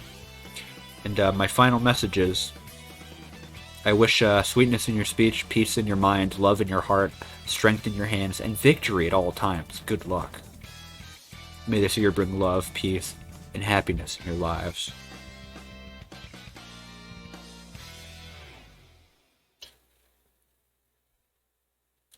You're welcome for this presentation. I did what I could. That's the final word on that, I believe. Those were my games of the year. That was, it was a long journey getting there. How long was this? It's been It's been far too long. I'm sorry for how long this was, but thank you for sticking with me for my keynote speech. We really did done do it. Done diddly, gosh, golly, darn, did do it, didn't we? So, what can you say? What can you say? Time to hit the bathroom for some dancing. The ballroom for some dancing. Indeed. So I had a good time. I don't know. That's the final word, I suppose. Let's all have an amazing 2023. I'm trying to think what 2023 will be like. And it's like, well, I think it's going to be a good one. I think it'll be one of the best, right? 2023, we've never had a year like that before. If you think about what's upcoming, the trends, the sentiments and the feelings in the air, there's a lot of positive stuff happening. I think financial security will be a big thing in the new year. But who am I? I'm no Nostradamus, right? Swedish meatballs. Swedish meatballs, another big one. There'll be a lot of cross-cultural contamination, or pollination, I should maybe say. But it'll be good. There'll be a lot of fusing of cultures. Right, so look forward to that. Look forward to Swedish meatballs on a grand scale. Yeah, what more can you hope for? So, I guess we'll close it out here. Thank you again, everyone, to my friends, family, and loved ones for tuning in, hanging out, and, of course, chilling.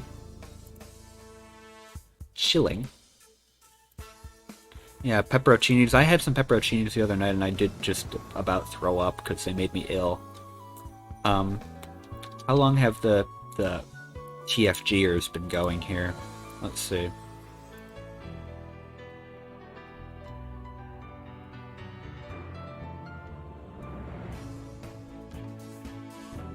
Fruit Gaming, Toot Fruit Gaming. I don't know how long they're gonna go. But you know. I would suggest, well, I'll suggest going over to them right now. I don't want to raid them if they're going to end soon, but because I know they streamed yesterday. But I'll recommend that you all check them out right now. I also see that Fried Moodles is online. I see that right now, so we will perhaps pop over there. They're very nice person. They do a lot of play a lot of cute games, so give them my best and my love, and also check out TFG. In the meantime, you know, do what you will, do what you want, but thanks again. I do appreciate the love and respect and the many wonderful individuals that were here on this evening. Oh, I just got a... Oh, cool, I got a spam email or spam text from Amazon. That's cool. I will not be engaging with that one, I'm sorry to say, but everyone, it's been a pleasure. I'll see you in the new year. I hope it's good for all of you. I know it will be good. I'll be back in the new year with a vengeance, okay? And I'll be back with much to show for my efforts, for all my travels and all my trials and all my tribulations too. So I'm putting up the good fight for you and doing what I can for all of us, for our community. So, but Happy New Year. We'll head out now. A goodbye, everyone. Godspeed. God bless. It's over. It's done with. We're done.